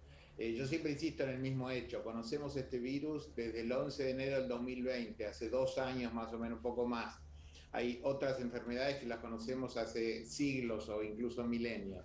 Entonces estamos aprendiendo todos a ver qué es lo que pasa en el efecto con el virus, la sociedad. Si vamos a los números están mucho mejor, y eso todos los días vemos que la cantidad de personas fallecidas y la cantidad de infectados está disminuyendo. Y claramente esto tiene que ver con la vacunación. Los índices de vacunación en la Argentina en este momento son buenos. En Buenos Aires hay más del 90% que tienen 2 dosis, hay un porcentaje también importante con 3 dosis, y está muy claro que la disminución de las muertes y la disminución de los casos tiene que ver con la vacunación. O sea que estamos en una transición de una pandemia planetaria, universal, que todos conocimos, hacia un virus que en el peor de los casos está teniendo un efecto bastante parecido a la gripe, y que no provoca, por lo menos en este momento, las clásicas neumonías bilaterales que llevaban los pacientes a la unidad. Doctor, estas imágenes de la guerra y de tantas personas en refugios, todas juntas, digo, con esas imágenes nos tenemos que preocupar. ¿Puede hacer que el virus se reavive de algún modo, o que surjan nuevas cepas, nuevas variantes, o no? Bueno, Rusia tenía una de las cantidades mucho antes de esta guerra, tenía cantidades de muertos muy altas, e incluso allí el proceso de vacunación, paradojalmente, porque ellos tienen una de las primeras vacunas, no fue tan eficaz y tan eficiente. Esto depende básicamente de la vacunación. Digamos, el virus no tiene un lugar amable para reproducirse en la gente vacunada. Entonces volvemos a insistir con esto: a medida que aumenta la tasa de vacunación, disminuye la posibilidad de que aparezcan nuevas variantes, como la de Omicron o Delta, que aparecieron antes. Así que claramente tiene que ver con la vacuna. Por supuesto, la guerra, que es una catástrofe y tiene muchas catástrofes asociadas, incluso a la sanitaria. Claro. Así que veremos cómo evoluciona esto, pero la verdad que es una situación lamentable, multidimensional. Doctor, ¿cómo le va? Buen día, José Costa los saluda. Lo que empezamos a hablar en este tiempo, ya después de 2 años que se decretó la pandemia, que justo se cumplió esta semana, el 11 de marzo, ya empezamos a hablar no de la fase aguda del COVID, sino de lo que se conoce como long COVID. Y hay la mirada puesta ahora también en cómo está afectando la materia gris. ¿Qué es lo que nos puede explicar usted de este fenómeno? Bueno, el long COVID o el COVID largo tiene que ver claramente con los efectos a largo plazo del COVID, que todavía, como decíamos, estábamos apenas aprendiendo los efectos del corto, y ahora también aparecen los efectos del largo. Lo que tenemos que decir también es que de la enorme cantidad de gente que se infectó en la Argentina, prácticamente 9 millones de personas, la mayor parte se curó. Esto es importante, o sea, todos lamentamos las muertes y es dramático, pero la enorme mayoría de gente se curó. Entonces la pregunta que tiene la medicina es: ¿cómo se curaron? ¿Quedó alguna situación delicada a partir de eso? El long COVID es una especie de un síndrome todavía medio raro de definir o confuso, y se está estudiando. De hecho, nosotros tenemos varios proyectos en marcha en FLENI de investigación sobre eso, y muchos pacientes refieren neblina mental, que no tienen las capacidades cognitivas y de memoria como las tenían antes. Entonces eso hay que estudiarlo. Hay un estudio muy interesante que acaba de salir en la revista Nature, que muestra que les hacen resonancia magnética a los pacientes cuando no estaban infectados y después de haber sido infectados con COVID, comparándolo con el grupo que nunca se infectó. Y hay una especie de achicamiento, de pérdida de la sustancia gris del cerebro en algunos lugares, sobre todo en las zonas vinculadas al olfato. Eso es esperable porque, como todos sabemos, la pérdida del olfato fue un fenómeno clásico en la definición de la enfermedad. Sí. Pero como es todo estudio, nos plantean más preguntas que respuestas. ¿Qué va a pasar? ¿Cómo van a evolucionar? ¿Van a tener alguna otra enfermedad neurológica en base a eso o se van a recuperar? Estas son las preguntas que quedan abiertas en este momento y que la medicina va a tener que resolver en su agenda científica. Doctor, por delante. Habló hace algunas horas nada más Fernán Quirós y dijo: atención, porque si bien no van a ser casos graves, lo esperable es que en abril o mayo tengamos suba de contagios. ¿Eso a qué se debería? ¿Por qué se daría en abril y mayo? Bueno, usted sabe que a medida que empiezan los primeros fríos, esto ha sido en estos 2 años que tuvimos la pandemia, vemos que aumentan los casos con el frío, digamos, durante el calor bajan y durante las épocas más invernales, otoñales, aumentan. Sí. Esto, por supuesto, estos datos que tenemos han sido de poblaciones no vacunadas o no vacunadas completamente. Hay que ver qué es lo que pasa ahora, pero es cierto que la ventilación no es tan eficiente, uno tiende a cerrar las ventanas, claro. Las prácticas sanitarias que tenemos a veces un poco se debilitan, así que está bien que la autoridad sanitaria advierta y prevenga, en el sentido que esto podemos ver un incremento de los casos. Doctor, usted hablaba del traspaso de la pandemia a una endemia. ¿Qué va a pasar entonces con el uso del barbijo? Bueno, ese es un tema muy interesante para discutir. La verdad que durante mucho tiempo todos hemos usado el barbijo como una protección para el contagio. Ha cambiado en nuestro ambiente urbano, digamos, nunca en la vida habíamos visto gente por la calle o en negocios con el barbijo. Y la verdad que esto vamos a tener que verlo con los números, digamos, cuando los números nos muestren que la posibilidad de contagio está por debajo de niveles aceptables y parecida a alguna otra enfermedad de las que tenemos, de las infectocontagiosas, probablemente dejemos de usar el barbijo de a poco, ¿no? Primero, por supuesto, ahora no es obligatorio al aire libre, sí todavía en los lugares cerrados, y probablemente tengamos una disminución del uso del barbijo de a poco, pero eso hay que verlo con los números, digamos, tenemos que monitorear cuidadosamente la incidencia y sobre todo también los pacientes que van a terapia intensiva y, digamos, las formas más graves de la enfermedad. Doctor, muchísimas gracias por su contacto, ¿eh? Gracias, no, al contrario, gracias, que esté muy bien. Ahora, yo estaba leyendo también lo que está pasando en China. China está registrando la mayor cantidad de casos desde el primer brote de coronavirus ahora. Exactamente, porque finalmente ingresó Omicron.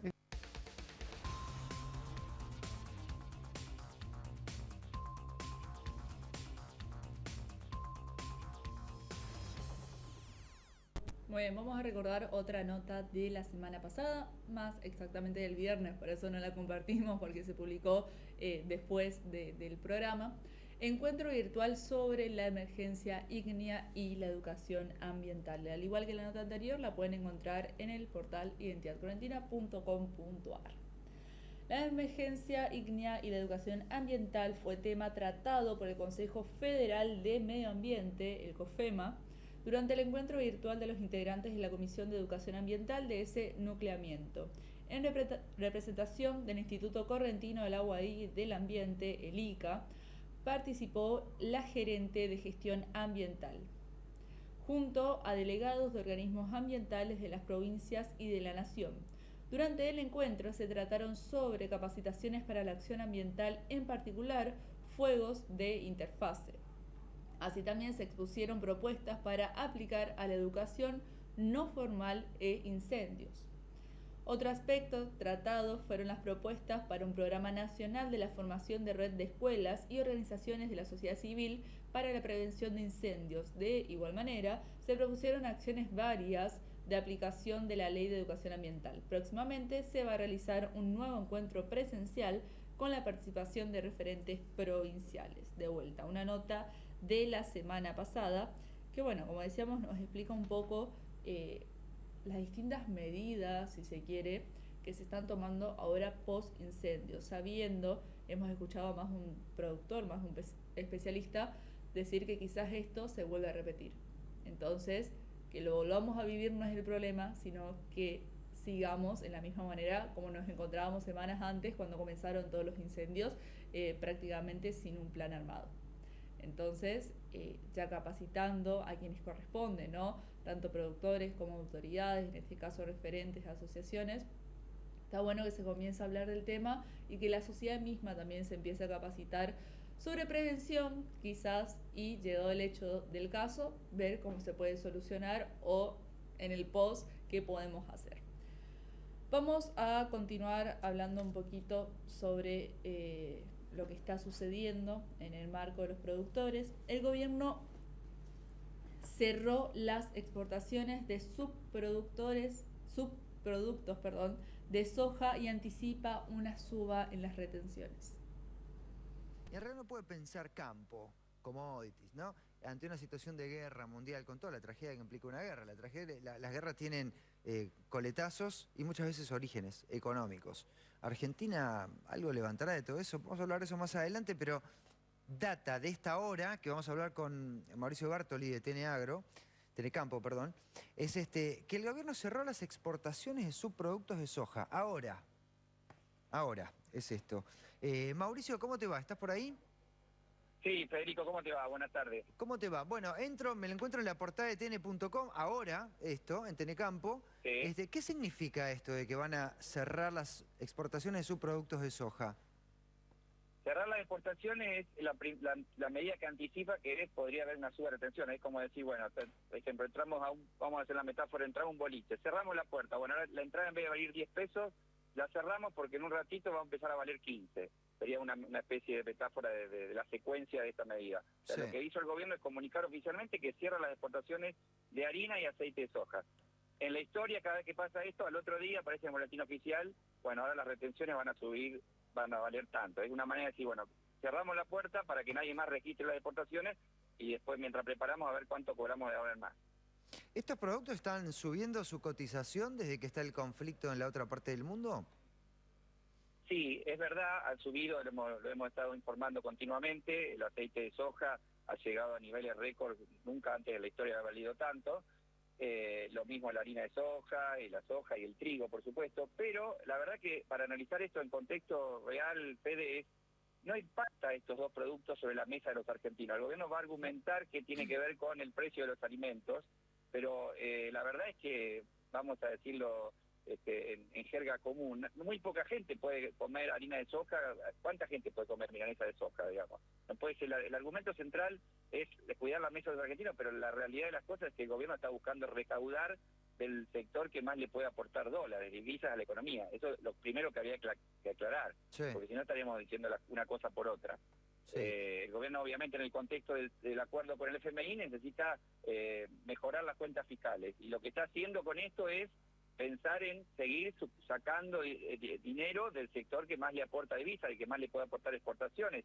Hoy la soja, a través de las retenciones y de la brecha cambiaria, porque los productores reciben el dólar oficial, no el dólar real, si una tonelada de soja sale $600 en el mundo, no muy lejos, en Uruguay, porque usando el Río de la Plata, a un productor le pagan $600. Bueno, entre las retenciones y la brecha cambiaria, el productor argentino recibe $200. En definitiva, el gobierno se queda con 2/3 ya de esa producción. Y ahora parece que van a correr un poquito más el arco y van a seguir sacando el principal sector que genera dólares en la economía argentina. Mauricio, ¿qué tal? Nuria González Rouco te saluda. Preguntarte ¿Cómo te va, si, Nuria? justamente por esta suba de los precios internacionales, ¿no es un buen momento para que la Argentina aproveche de esa suba en vez de seguir poniendo más restricciones? Claro, totalmente. Esto es una medida cortoplacista, decir, bueno, esto es lo que está dando plata, digamos, agarramos un pedazo de lo que produce, tomamos los dólares que tenemos a mano, pero está muy bien tu planteo de decir, bueno, esto es una oportunidad, no podemos tapar el agujero del barco que tiene una gotera en este momento y no proyectamos dar una expansión de la economía argentina, de la producción. O sea, estamos hablando del sector que anda bien, habría que apuntalarlo, habría que generar valor agregado. Justamente esta medida iría en contra del valor agregado, porque de alguna manera, al procesar el grano de soja y hacer harina y aceite, se paga mucho más por esos subproductos. Para que te des una idea rápido, si la soja está en grano $600 en nivel internacional, por el aceite se pagan $1.500. La Argentina desarrolló en los últimos 30 años un complejo de primer nivel mundial en la zona del Gran Rosario, con muchas fábricas que hacen lo que se llama el prensado de la soja y separan por un lado la harina, que va básicamente a alimentar los animales, el ganado que se produce en China y en otros tantos países, y a su vez, por otro lado, sacan el aceite, que se vende tanto como para aceite de consumo humano, como también para el biodiesel, que es una medida, digamos, de economías renovables, de combustible renovable que está ganando espacio en el mundo. Y que ahora, con la suba del petróleo estrepitosa por la guerra, cotiza también mucho más, porque va muy atado. Como el petróleo sale mucho, digamos, se recotiza también el biodiesel de soja. Por eso sube el aceite de soja, ya te digo. En vez de vender el grano a $600 en el mundo, vale $1.500 el aceite. Claro, eso, de vuelta, para cerrar el concepto, no tiene nada que ver con la mesa de los argentinos. Es una posibilidad de vender un producto que se cotiza bien en el mundo a mejor precio. O sea que si el gobierno dice que con esto desacopla los precios, la verdad que está hablando de otra película, porque lo que está buscando acá es captar dinero para las cuentas fiscales. Bueno, Mauricio, gracias por este adelanto. Seguramente será uno de los temas más importantes de esta semana. Lo adelantaba Mauricio Bartoli de TN Campo.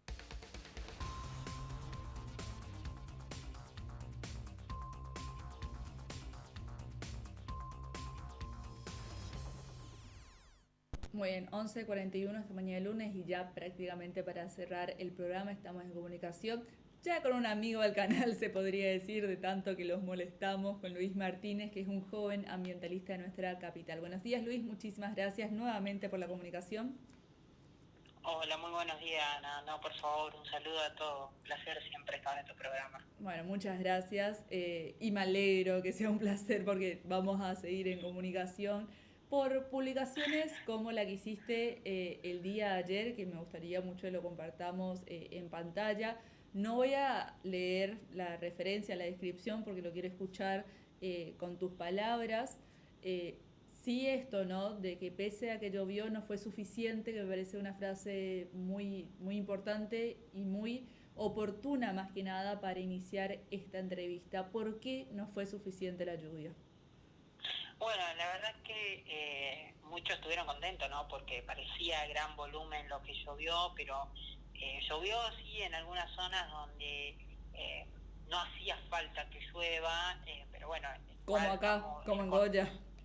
Claro, en Goya creo que llovió aproximadamente entre, si no me equivoco, creo que en Goya llovió entre los 40, creo aproximadamente, si no me equivoco. Sí, 45 milímetros más o menos creo que llovió en Goya. Pero hay zonas donde la verdad que... recordemos también que estábamos atravesando por un periodo de sequía en donde obviamente la tierra está sumamente seca y absorbe rápidamente cualquier humedad que haya o cualquier pequeño caudal de agua. Ni siquiera alcanzó como para llenar o ni siquiera dejar un charquito de agua en las lagunas. O sea, claro. No fue suficiente, llovió 2 grandes cantidades de milímetros, distribuido obviamente por zona, pero no fue suficiente. Fíjate que ahora estamos teniendo temperaturas tanto como humedades inestables, entonces esto también es una forma de ponernos nuevamente en alerta, porque seguimos teniendo zona con vegetación seca que humedeció sí por un periodo de días, pero nuevamente volvemos a tener rebrotes de focos de incendio. El día sábado tuvimos nuevamente aproximadamente entre 10 y 15 focos de incendios activos, entonces la verdad que la lluvia sí generó un pequeño alivio, pero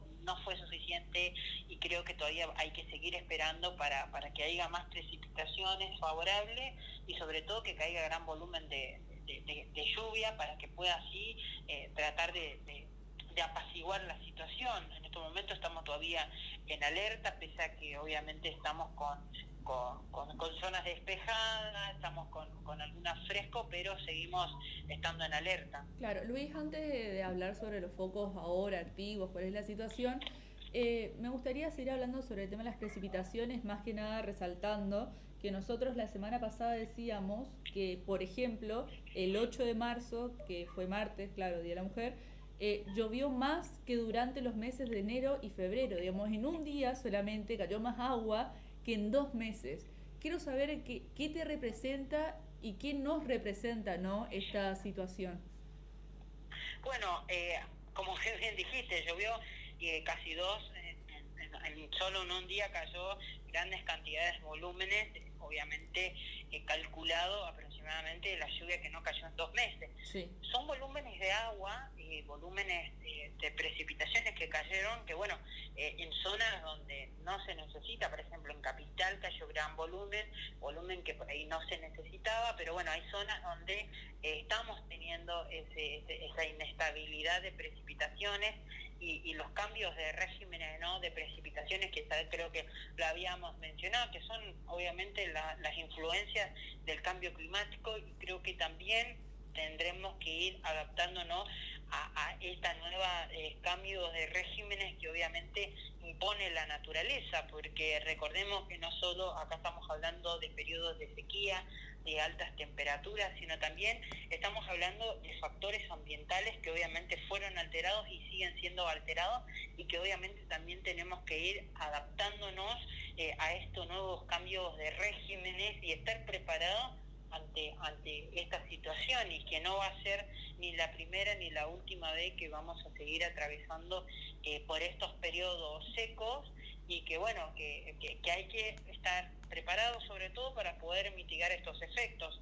Como bien dijiste vos, la verdad es que nosotros seguimos esperando a ver cuándo vamos a tener precipitaciones favorables, y a ciencia cierta nosotros nos podemos garantizar cuándo va a llover. Todo depende de las condiciones climáticas que nos acompañan. Claro, Luis, antes de continuar me gustaría que aclaremos esto que lo venís repitiendo, que incluso nosotros lo dijimos en su momento, por eso quiero aclarar para que no se malinterprete, que esto de decir que llovió en zonas donde no hacía falta, entre comillas, nos referimos a que quizás en la zona del norte, más del este de la provincia, donde había focos activos, no llovió las cantidades que llovió, por ejemplo, en el sur, en el departamento de Goya, que por suerte llovió mucho, que no es que no hacía falta la lluvia, porque realmente hacía falta, venimos de meses con una sequía muy impresionante, pero esto de no hacía falta, nos referimos a los focos de incendio. Claro, nos referimos a las zonas donde los focos de incendio son de gran magnitud, son donde la situación está más crítica. Fíjate vos que la zona más crítica y mayor afectada, nosotros la tuvimos en zona de Ituzaingó, zona de San Miguel, zona de Santo Tomé. Esas zonas fueron las más críticas, sobre todo por la zona forestal que obviamente hay en esa zona, y sobre todo la gran cantidad de pastura que tenemos y que obviamente fueron afectados. Entonces, nos referimos a esas zonas, a las zonas más afectadas, y sobre todo a la zona más crítica donde se afectó. Obviamente que toda la zona es importante, y que obviamente que las precipitaciones que caigan en toda la provincia viene bien porque genera alivio, pero obviamente también no significa que porque llovió hay que bajar la guardia, ¿no? En estos momentos estamos en alerta todavía por, como bien dije, el desequilibrio y la inestabilidad de las temperaturas, y sobre todo de nuestra humedad. Fíjate que teníamos el 100% de humedad y ahora tenemos un descenso drástico de humedad que ni siquiera logra nuevamente superar los 50 o 60%. Claro, estamos viviendo el literal cambio climático, ¿no? Claro, estamos atravesando lo que nosotros lo veíamos algo muy lejano, pero hoy nos tocó vivir muy de cerca todas las influencias, ¿no?, que genera el cambio climático, las altas temperaturas, como bien dijimos, los cambios de regímenes de precipitaciones, y que bueno, para eso también tenemos que de aquí en adelante ir preparándonos para poder mitigar todos estos efectos. Y cuando hablamos de mitigar estos efectos también tenemos que hablar de cómo vamos a restaurar aquellas zonas que se vieron perjudicadas en los incendios, tratar de que esas zonas que vamos a restaurar también estén adaptadas a futuros focos de incendio o a cualquier futuro fenómenos climáticos que lleguemos a sufrir. Claro. Luis, en este momento, ¿cuál es la situación de los focos de incendio en nuestra provincia? Mira, nosotros todavía no estoy mirando el mapeo actualizado, porque todavía tenemos focos de incendio que perduran todavía del día sábado, entonces todavía no estamos teniendo una actualización satelital. Entonces nosotros ahora supongo que para el mediodía o después del mediodía vamos a tener nuevas imágenes, y que bueno, vamos a ir publicándolas siempre y cuando sean imágenes actualizadas. Eso también quería aclarar, que las imágenes que yo por ahí subo en mis redes sociales son imágenes que son confirmadas, obviamente información que se le llama a la distinta zona verificando que esté esos focos de incendio, o que si no está enterado en los cuarteles bomberos, nosotros llamamos, pedimos información para así poder confirmar de que es un foco activo y está pasando en estos momentos, porque hay muchos focos de incendio que quedan marcados en el mapeo satelital, pero por ejemplo fueron focos del día sábado, pero que hoy todavía siguen puntos rojos por una cuestión de no actualización del satélite. Ajá. Sí, eso me gusta la aclaración más que nada, porque nosotros tomamos las imágenes y por ahí la gente, sabiendo que está esta herramienta, lo busca, ¿no? Pero me gusta que lo vuelvas a aclarar, que hay focos que quizás aparecen activos en este mapa que no lo están. Claro, por eso nosotros antes de publicarnos, nosotros llamamos y confirmamos de que esté activo o haya estado activo en las últimas horas, para más que nada llevar tranquilidad a la gente, pero también llevar una buena información, porque nosotros a veces publicamos el mapeo satelital y por ahí la gente nos envía mensajes, nos pregunta, nos consultan y nosotros vamos respondiendo según los mensajes que nos van llegando y según las preguntas que nos hacen. Claro. Bueno, Luis, muchísimas gracias por la comunicación. Te anticipo que seguramente esta semana estemos de vuelta más que nada para focalizarnos en esto del cambio climático, ¿no? Porque me parece que hay mucho de qué hablar, que no es solamente ver el pronóstico, que llueve toda la semana y que no llueva, por ejemplo, que no, yo creo que al fin y al cabo no es un fallo del pronóstico del servicio meteorológico, sino de lo que estamos viviendo, realmente esta inestabilidad. Entonces, todo eso en detalle me gustaría tratarlo en otra nota más en profundidad, así que bueno, muchas gracias por este paneo, si se quiere, de lo que está sucediendo en nuestra provincia. No, por favor, Ana, siempre a disposición y bueno, cualquier cosa me llamás nomás y estamos en contacto. Como siempre, un placer estar en tu programa. Muchísimas gracias. Estábamos en comunicación con Luis Martínez, un joven ambientalista de nuestra capital, que como siempre nos da estos panoramas bastante detallados, pero a la vez muy en criollo, como nos gusta a nosotros, sobre lo que está sucediendo con respecto a lo que es en materia ambiental, ¿no?, en nuestra provincia. Y como decíamos, le anticipamos que esté atento esta semana que vamos a hablar sobre cambio climático con Luis. Vamos a cerrar el programa el día de hoy hablando sobre otra situación epidemiológica, si se quiere, situación sanitaria más que epidemiológica. Advierten sobre un brote de gripe en chicos, en niños y jóvenes, y además piden estar atentos sobre esta situación. Autoridades sanitarias porque están registrando un aumento de casos de gripe en diferentes provincias, Buenos Aires, Tucumán, Jujuy, Salta, y por eso es que han dado esta advertencia para que el personal de salud también esté atento a estos síntomas. Para hablar de este tema ya le vamos a dar la bienvenida a Luis Camera, que ya está en comunicación con nosotros. Luis, ¿qué tal? Buenas tardes. Buenas tardes, ¿cómo les va? ¿Qué dicen? Gracias por estar del otro lado. Bueno, preguntarte por esto, ¿no? Porque tiene síntomas muy similares al COVID, el hecho de que se haya dado esta advertencia, un poco para estar atentos, ¿no? Porque, a ver, estos casos de gripe por lo general los asociamos más a una cuestión más de abril, más una cuestión más de invierno. Sí, es cierto. Ha sucedido algo extraño con el tema de la pandemia COVID, que durante los 2 años anteriores los virus clásicos que suelen aparecer en el invierno no han aparecido. Nosotros no sabíamos si era por una especie de competencia ecológica que el coronavirus desplazaba, como en una carrera llegaba antes a la presa que el resto de los virus, o tal vez por el uso masivo de el barbijo, que también es algo que yo pienso que pudo haber estado colaborando. Pero este año ha aparecido algo raro, una variante viral tal vez de la gripe un poquitito más compleja, que es el H3N2, que ha aparecido en el verano con cierta magnitud, y bueno, creo que el Ministerio de Salud de la ciudad lo acaba de poner un poquito en evidencia. Ya salió hace unos 20 días una alerta del Ministerio, donde hay casos básicamente en la ciudad de Buenos Aires, en la provincia de Buenos Aires y en las provincias del norte. Me llamaron ayer, por ejemplo, de Tucumán, mucha gente preocupada porque estaban viendo muchos casos de gripes, y gripes que se asociaban a neumonía bacteriana, ¿no? Distinto a lo que sería la neumonía que tiene que ver con el COVID. Pero eventualmente enfermedades graves, sobre todo para los pacientes vulnerables, que es el paciente anciano básicamente, con muchas comorbilidades, el paciente frágil, el paciente que ya necesita cuidadores. En eso las enfermedades virales suelen ser muy difíciles de poder sobrellevar, ¿no? Ahora, Luis, cuando hablamos de gripe Sí. A, tenemos ya muchísimos antecedentes y campañas de vacunación durante muchísimo tiempo previas. ¿Cómo es el consejo en este caso para vacunación contra la gripe A? Digo, ¿es el momento? ¿Hay que hacerlo ahora? Generalmente, como bien decía Mauro, esto se corría más para la etapa invernal. ¿Sirve de algo que ahora implementemos una campaña de vacunación?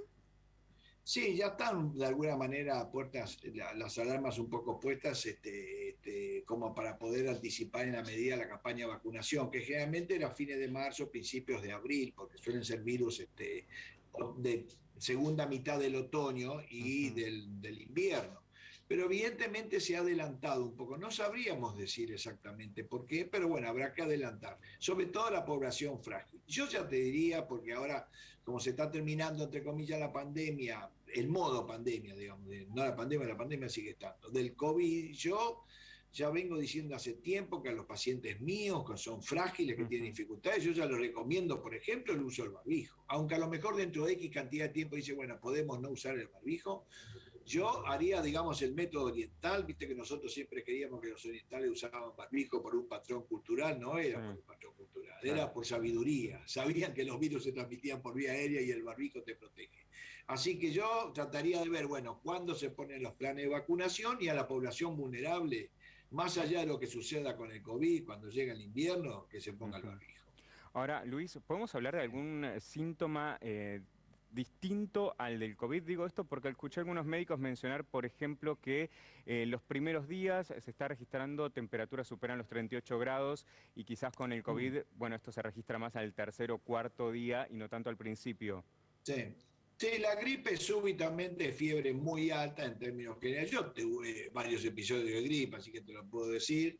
Fiebre muy alta, más de 38, 39. El coronavirus el Omicron que estamos teniendo nosotros ahora, prácticamente ni siquiera tenía fiebre, tenía síntomas respiratorios, congestión nasal y tos, y la epidemia. No, la fiebre esta se nota. La gripe cuando uno está engripado lo nota, se siente dolores musculares, en las piernas sobre todo, congestión y fiebre alta. Y yo creo que tienen que consultar rápidamente porque algunos a los pocos tiempos se pueden complicar con neumonías infecciosas bacterianas y esas son las que pueden terminar en terapia intensiva. Claro.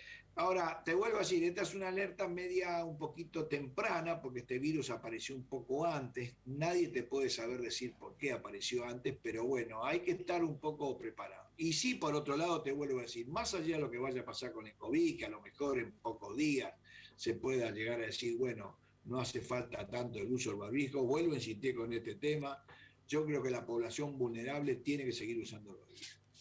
¿Y qué hacemos con los chicos, no? Porque generalmente este tipo de enfermedades y de gripes, se esparcen, ¿no? Muy rápidamente, sobre todo ahora que los tenemos en etapa escolar y que el protocolo también ha cambiado en lo que tiene que ver con el COVID. ¿Tenés alguna recomendación al respecto? No, yo creo... No soy pediatra, pero no, así que no te lo puedo decir, pero el virus que complica a los chicos, más allá del COVID, que afortunadamente en Argentina no ha sido los mismos resultados que, por ejemplo, que en Estados Unidos, por eso que a veces uno tomaba decisiones que nos costaba tomar, porque la bibliografía de afuera, el COVID en niños fue muy severo, y en Argentina fue comparado con eso mucho más liviano. El virus complicado para los chicos es el sincicial respiratorio, sobre todo los chicos del primer año y medio, que hacen una bronquiolitis muy severa. Ese virus en los últimos 2 años no ha aparecido y en este momento no está en movimiento. Así que es posible que estas medidas preventivas generales de usar el barbijo y hasta no sé si no podrá haber alguna relación con algunas bronquiolitis y el coronavirus, que ahora estando vacunados los chicos con menos circulación de virus, eso desaparezca. Yo creo que los chicos no merecen un cuidado en especial frente a la gripe, digamos. Nunca lo ha sido, no sé si queda claro. La gripe comprometida a las personas inmunosuprimidas, más de 60 años, te diría los de más de 70 años, y el que yo describí, el paciente frágil. Ese que necesita cuidadores, digamos que es fácil entenderlo, o que está en un geriátrico, en ese, tanto el coronavirus como el Omicron, como cualquier episodio infeccioso, a veces es un fenómeno de fin de vida, ¿no? Luis, sabemos que esta semana se están aplicando muchas dosis de refuerzo. ¿Hay un tiempo o una duración entre la vacuna de COVID y la vacuna de la gripe? ¿Se pueden aplicar al mismo tiempo? ¿Hay que esperar algunos días en particular? Sí, yo creo que hay una tendencia general de esperar 2 a 3 semanas, pero se pueden aplicar. De hecho, está habiendo un protocolo en este momento que se está haciendo triple. Lo está haciendo el grupo Infan, un protocolo de una variante para el coronavirus, una vacuna triple sería, ¿no? Coronavirus, para la gripe y para el virus sincicial respiratorio. Así que fíjate vos, si se está probando ese protocolo, es que implica que los tiempos no son necesarios. Ahora uno, no sé si me entendés, por teorema anterior, por así decirlo, por cuidado, si dejamos pasar 2 o 3 semanas, nos sentimos más seguros. Claro. Bueno, Luis, muchas gracias por la información, la verdad, muchas gracias por el tiempo con C5N. Bueno, hasta luego, saludos y gracias por llamar. Gracias a vos.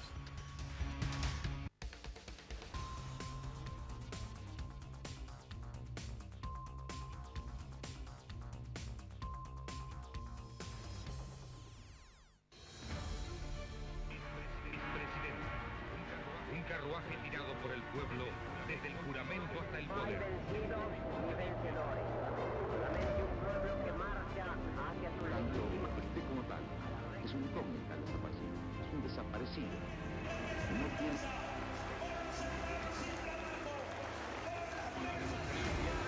No solo se vota, sino que también se come, se educa. El clamor del pueblo y con el patriótico apoyo del ejército de la paz. País afuera. Quiero $1000 como prometieron. ¡Los que devuelvan la guita! Los destinos de la patria puedan frente a una plaza como esta. Y convicciones a las que no pienso dejar en la puerta de su vida. Nunca más al Estado Nacional del país.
Canal 10 de Goya es la televisión abierta, libre y gratuita.